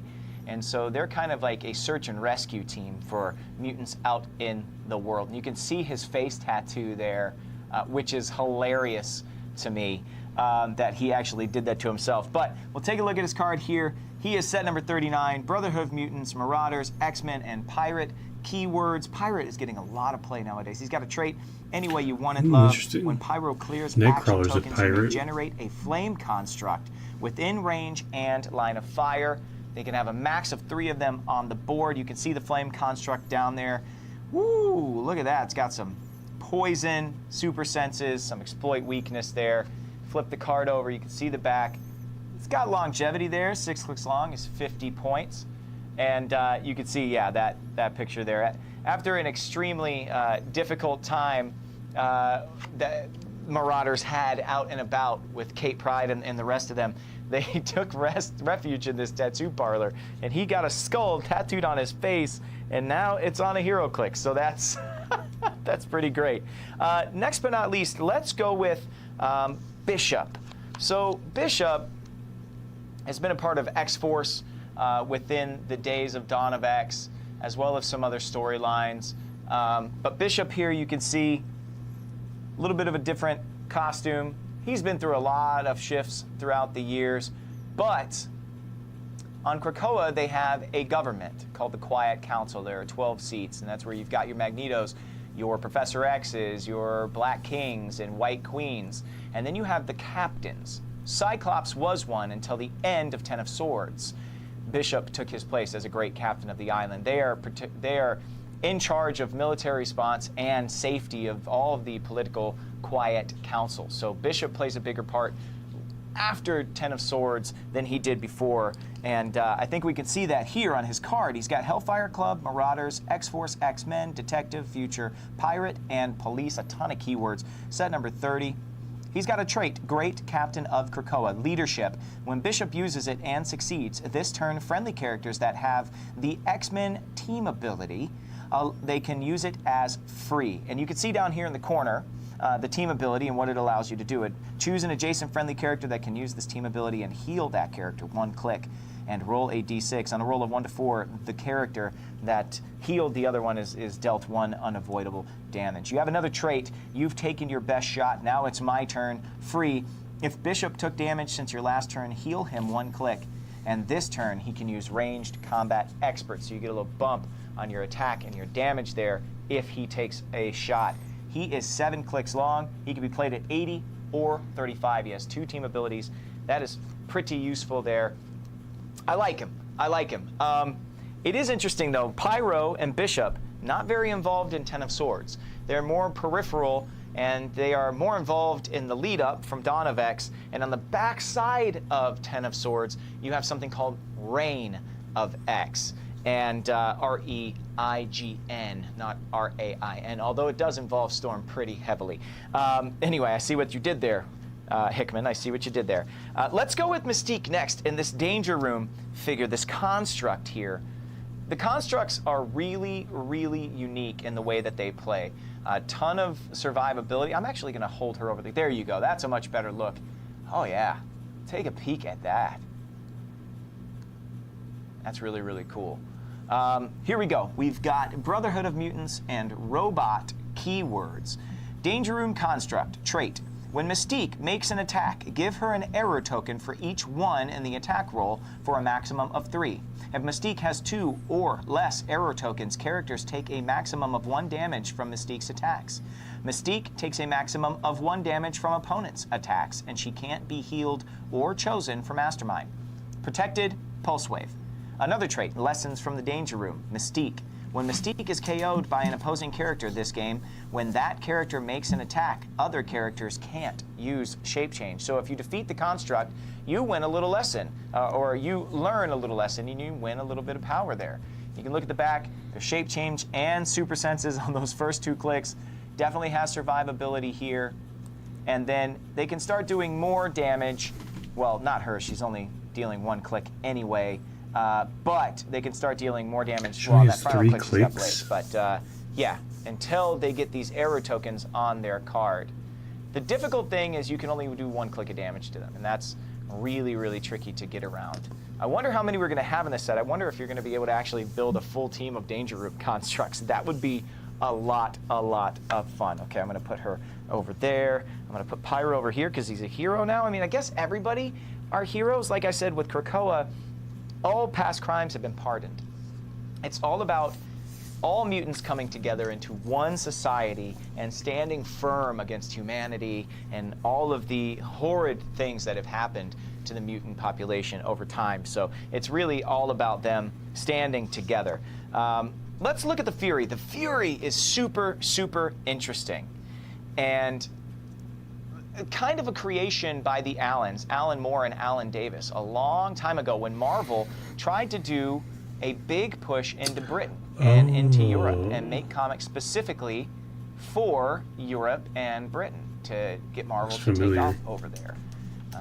This character of the Fury was originally created in a Captain Britain story, and it was created in, I think, Earth 238 by a man called Mad Jim Jaspers. And it was created with the desire to, or the design to kill every hero on Earth. Okay, let's look at the back of the card here. You've got Running Shot, you've got Psychic Blast, you've got some damage reducers. So you look at me and you say, well, that doesn't sound very powerful for what you just explained to me as what the character originally is. Well, yes, the original character was just one, the Fury, and it killed every single hero, and it's programmed. I think it's, what is it called? Does it say it on the card? Yes, Symbiote. It was programmed to kill everything except Mad Jim Jaspers in that particular universe. And the story where you first saw the Fury was really our Captain Britain from our Earth being groomed by Merlin and Roma and Saturnine, who were all in charge of the Captain Britain Corps and keeping the Omniverse safe. They're the kind of omniversal overseers and defenders, I guess. Saturnine is the Magistrix now. That's a title that used to belong to Merlin, but they saw that this one particular planet, because heroes always happen on every Earth. There is a tipping point. There is a push. And we know this because of the Celestials and other stories. But way back in the 80s, Alan Moore even would talk about this idea that every Earth, superheroes would appear at some point. And if the heroes weren't appearing, they would go into that Earth, the Omniversal Council, and they would give it a push and make sure the heroes appeared. But in 238, that never happened. So they went in to try to give it a push. And they found the Fury. They sent Captain Britain ended up perishing, getting resurrected. This whole thing happened. The Fury breaks through the Omniverse, And we had to deal with the Mad Jim Jaspers on our Earth as well. Mad Jim Jaspers is now a part of one of the kingdoms of Otherworld, the Crooked Market. He runs the Crooked Market, which is one of the foul kingdoms of Otherworld. And that Fury right there, now there are many of them. And they have their own place where they live in Otherworld. And they have in Fury, the Everforge within where they live as well, where they can forge these infinite weapons. So the original Fury is not like those guys. They are now a society, a colony of them. They're a little bit changed now, but if you can find it, go back and read that story where Mad Jim Jaspers first appears and Alan Moore and Alan Davis do their take on Captain Britain. It's really, really cool. So the Fury, they're a little bit more updated. There are many of them, but they live in one of the kingdoms of Otherworld. And there are, I think, 12 kingdoms of Otherworld, and we'll get further into that in a little bit. But yeah, this, I'm telling you guys, Ten of Swords is sprawling, because once you follow Excalibur into Otherworld, you have just all these brand new lands. It's kind of reminiscent of Secret Wars, where you had Battle World and all of these new places to explore and all these interesting characters. In Otherworld, you have where the Sevalith live, where it's a vampire society. You have Roma Regina, which is where Roma rules, and that's an upside-down place. So every time a character walks into it, they flip upside down for a couple of panels, and you have to read their dialogue upside down. Merlin runs the Kingdom of Fae. You have Avalon, which now has Jamie Braddock, the crazy reality-warping Jamie Braddock on the throne, thanks to Apocalypse. So there are a lot of lands, a lot of things to learn about that particular place, Otherworld. And its significance is protecting every single planet. It's basically the doorway to Otherworld on almost every Earth is through the lighthouse, the Braddock family lighthouse in Britain. And once you get in there, you can go find a place called the Starlight Citadel, where Saturnine sits and resides over the Omniverse. But the problem is that you can get to any universe that way. You can go through many doorways in the Starlight Citadel, and you can end up in another universe. So she has to protect it. Saturnine has to protect all of these doorways so that a great evil doesn't flood through into the entire Omniverse and kill everything. So that's why the Captain Britain Corps was around for a long time. The Captain Britain Corps in Secret Wars and Battle World were killed off. So Opaluna Saturnine no longer has her Captain Britain Corps. And that is something that's addressed in this as well. I'm telling you, a ton of storylines, guys, and it's awesome. All right, let's look at Cyclops. Cyclops, at this time, in the mutant world, is a great captain of Krakoa.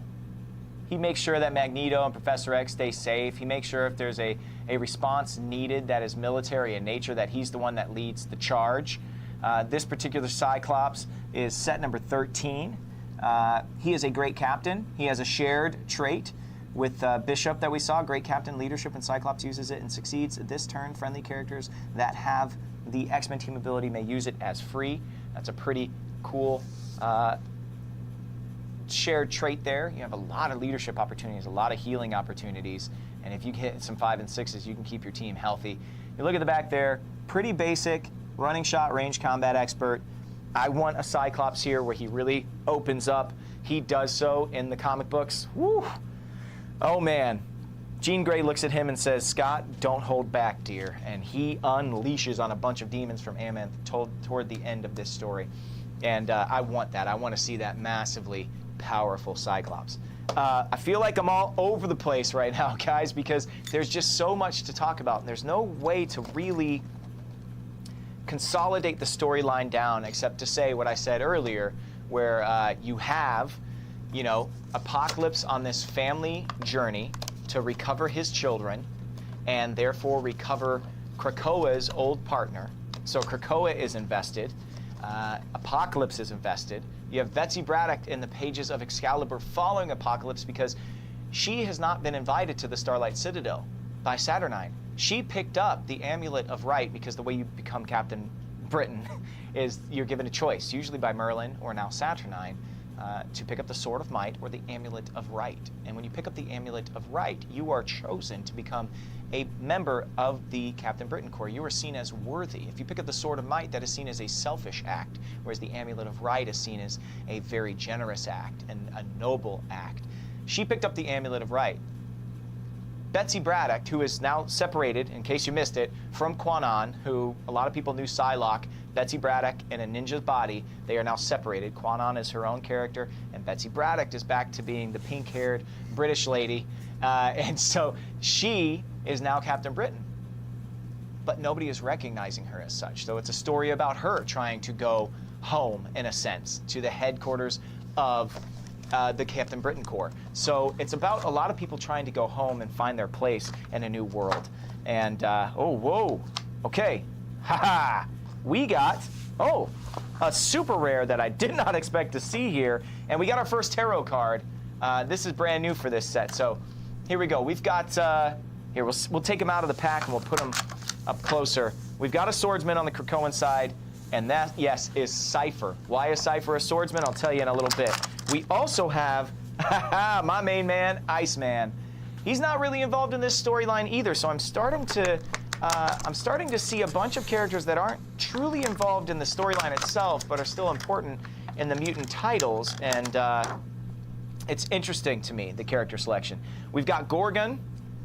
We've got a second Gorgon. One's uncommon and one's common. So there we go. We got them in the same pack. And then we've got our super rare, our first super rare, Deadpool. Deadpool in a ducky swimmer waist thing. He's got a little goggles and snorkel. Oh my gosh, what is going on here? And we got our first tarot card. So what happens in Ten of Swords and why the tarot cards are important is Arakko is sick of being an Amenth, and they want a new world of their own. They want to conquer something. They've been waiting for Apocalypse for countless millennia to return with forces to defeat all the evil on Amenth and be able to make Arakko a safe place to live, because all they've known is war ever since they've gone through this portal. Well, they end up crashing into Otherworld. They end up going to this kingdom of Dryador, this kingdom of fish people, and they, I think they say the waters run red, their children have been boiled. Like, I mean, Arakko goes in and completely murders everything in Dryador, and they claim this kingdom is their own, and they become a part of Otherworld. And when that happens, Saturnine looks out and says, we are in trouble. We have a new person sitting on the throne in Avalon because Apocalypse put a reality warping mutant, Jamie Braddock, on the throne there. We have a feud going on between father and daughter, the heads of two kingdoms with Merlin and Roma. We have vampires. We have symbiote enemies. We have all of these things happening in all these kingdoms in Otherworld, and I have no way to protect the Starlight Citadel any longer. So she sends some of her priestesses out into the multiverse, and they find this magical being. They bring it back. She forces it down into, all because magic, forces it down into this energy, and then out of it come this deck of tarot cards. And through that, she sees a way to protect the Omniverse. And that's really why the Ten of Swords, why the competition of the Ten of Swords begins. Apocalypse just wants to go see his family, but in order to do that, she gets in his way and says, no, if you want, Arakko, if you want to meet these people, you want to see these people, if you want to save your Earth, basically, because what Arakko wants to do is take over all of Otherworld and then charge into our Earth and then kill everything on our Earth. They want to do to us what they did to Dryador. And so, at the end of the day, the mutants have to stand up, and the way that it happens is through this contest that is spelled out by the tarot cards that Saturnine has. So you might want to know, why are there tarot cards in my HeroClix boosters? That's why. Okay, let's start with the Gorgons, I guess. We'll put them both out here at the same time. We have Gorgon Common, which is set number 14, and we have Gorgon Uncommon, which is set number 22. Show you the sculpt real quick. You can see Grasscutter and Godkiller there.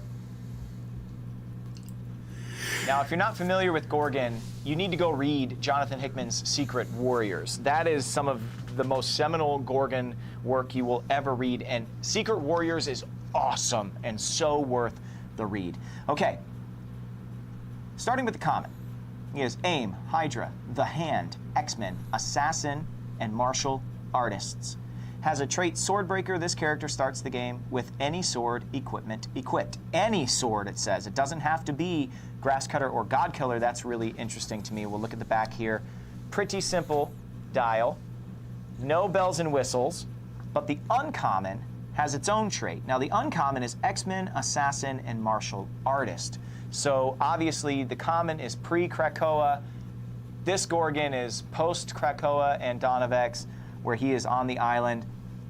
Swordbreaker and Great Captain of Krakoa, which we have already seen. Leadership, when Gorgon uses and succeeds this turn, friendly characters that have the X-Men team ability may use it as free. Flip it over. See the differences there. A lot of willpower. On the second, on the uncommon version, you have some outwit. On the common version, so definitely different skill sets. Now, the way that Gorgon comes to have two swords, because each of the two sides, Arakko and Krakoa, they have to have 10 swords. So Arakko has 10 sword bearers, each having one sword. Krakoa has 9 sword bearers, and at first you think, oh, but they do have 10 swords because of Gorgon, but does that mean he has to fight twice? How does that work? There's something that happens much later that ends up explaining how they still have 10 sword bearers. We just don't see the 10th sword bearer yet. But the way he gets Grasskiller and, or Godcutter, wait, Grasscutter and Godkiller, jeez, I can't say them. Oh, the way he gets Godkiller is he battles Phobos in Secret Warriors, basically to the death. And these two swords have been at war for eons because Godkiller was forged for a Greek god, and Grasscutter was forged for a Japanese god. And these two mythological gods had battled each other for a very long time. That's how these swords came into existence. Gorgon came to have Grasscutter, and Phobos came to have Godkiller, and they battled, and, well, Gorgon won. And that's how he has these two swords. Secret Warriors, go read it. I mean, it's all Hickman stuff is great, so go read it. Very, very interesting. Okay, let's go with my main man next. He's not really involved in the event all that much, but Iceman, you know, anytime we get an Iceman, you know I'm going to pump it up. This one's different. Doesn't have translucence to it. And she loses, and Arakko gets a point. So it's really, really interesting. It's not actually a ton of sword fights. There are some, but there is randomness in 10 of Swords, and now we have randomness in the game of HeroClix, which I think is pretty cool. The last thing we're going to open today is actually our Dice and Tokens pack before we get out of here. I know it's been a longer video. They're going to be longer this week, guys. This storyline, everything contained therein is nutty. And there is so much going on. I'll try and contain myself. I'll try and keep it down to a minimum. But I think people over time have told me enough, whether in person or online, they really enjoy all the lore that goes behind all of these stories. And I got to tell you, if you're going to read a story that is based around a HeroClix set, not based around a HeroClix, but if you're going to read a story because of a HeroClix set you play with, this is the one to read. This is insane. I loved it. Absolutely loved it. Okay, we have the Dice and Tokens pack, and these dice are wicked. Here, take a look at them. The dice there, you can see 2 swords crossed over to make an X.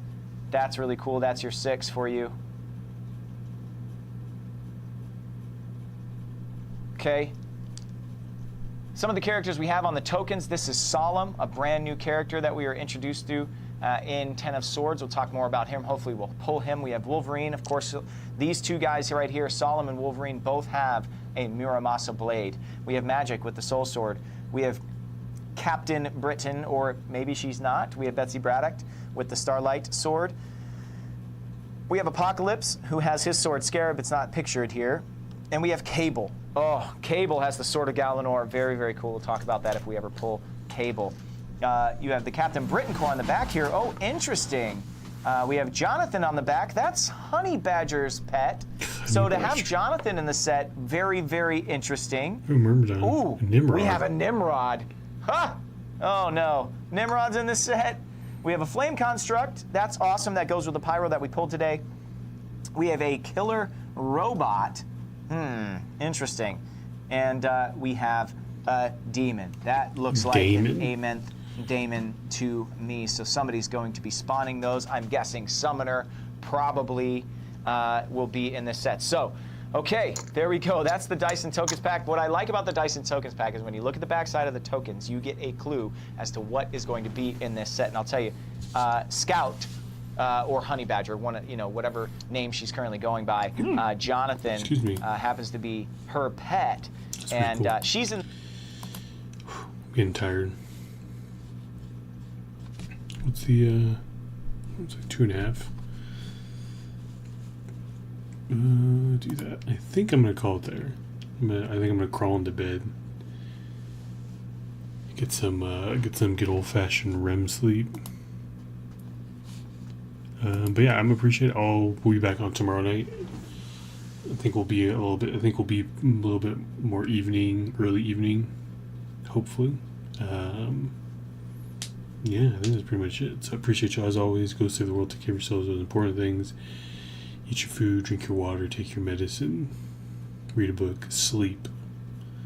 And I will see you guys tomorrow for sure.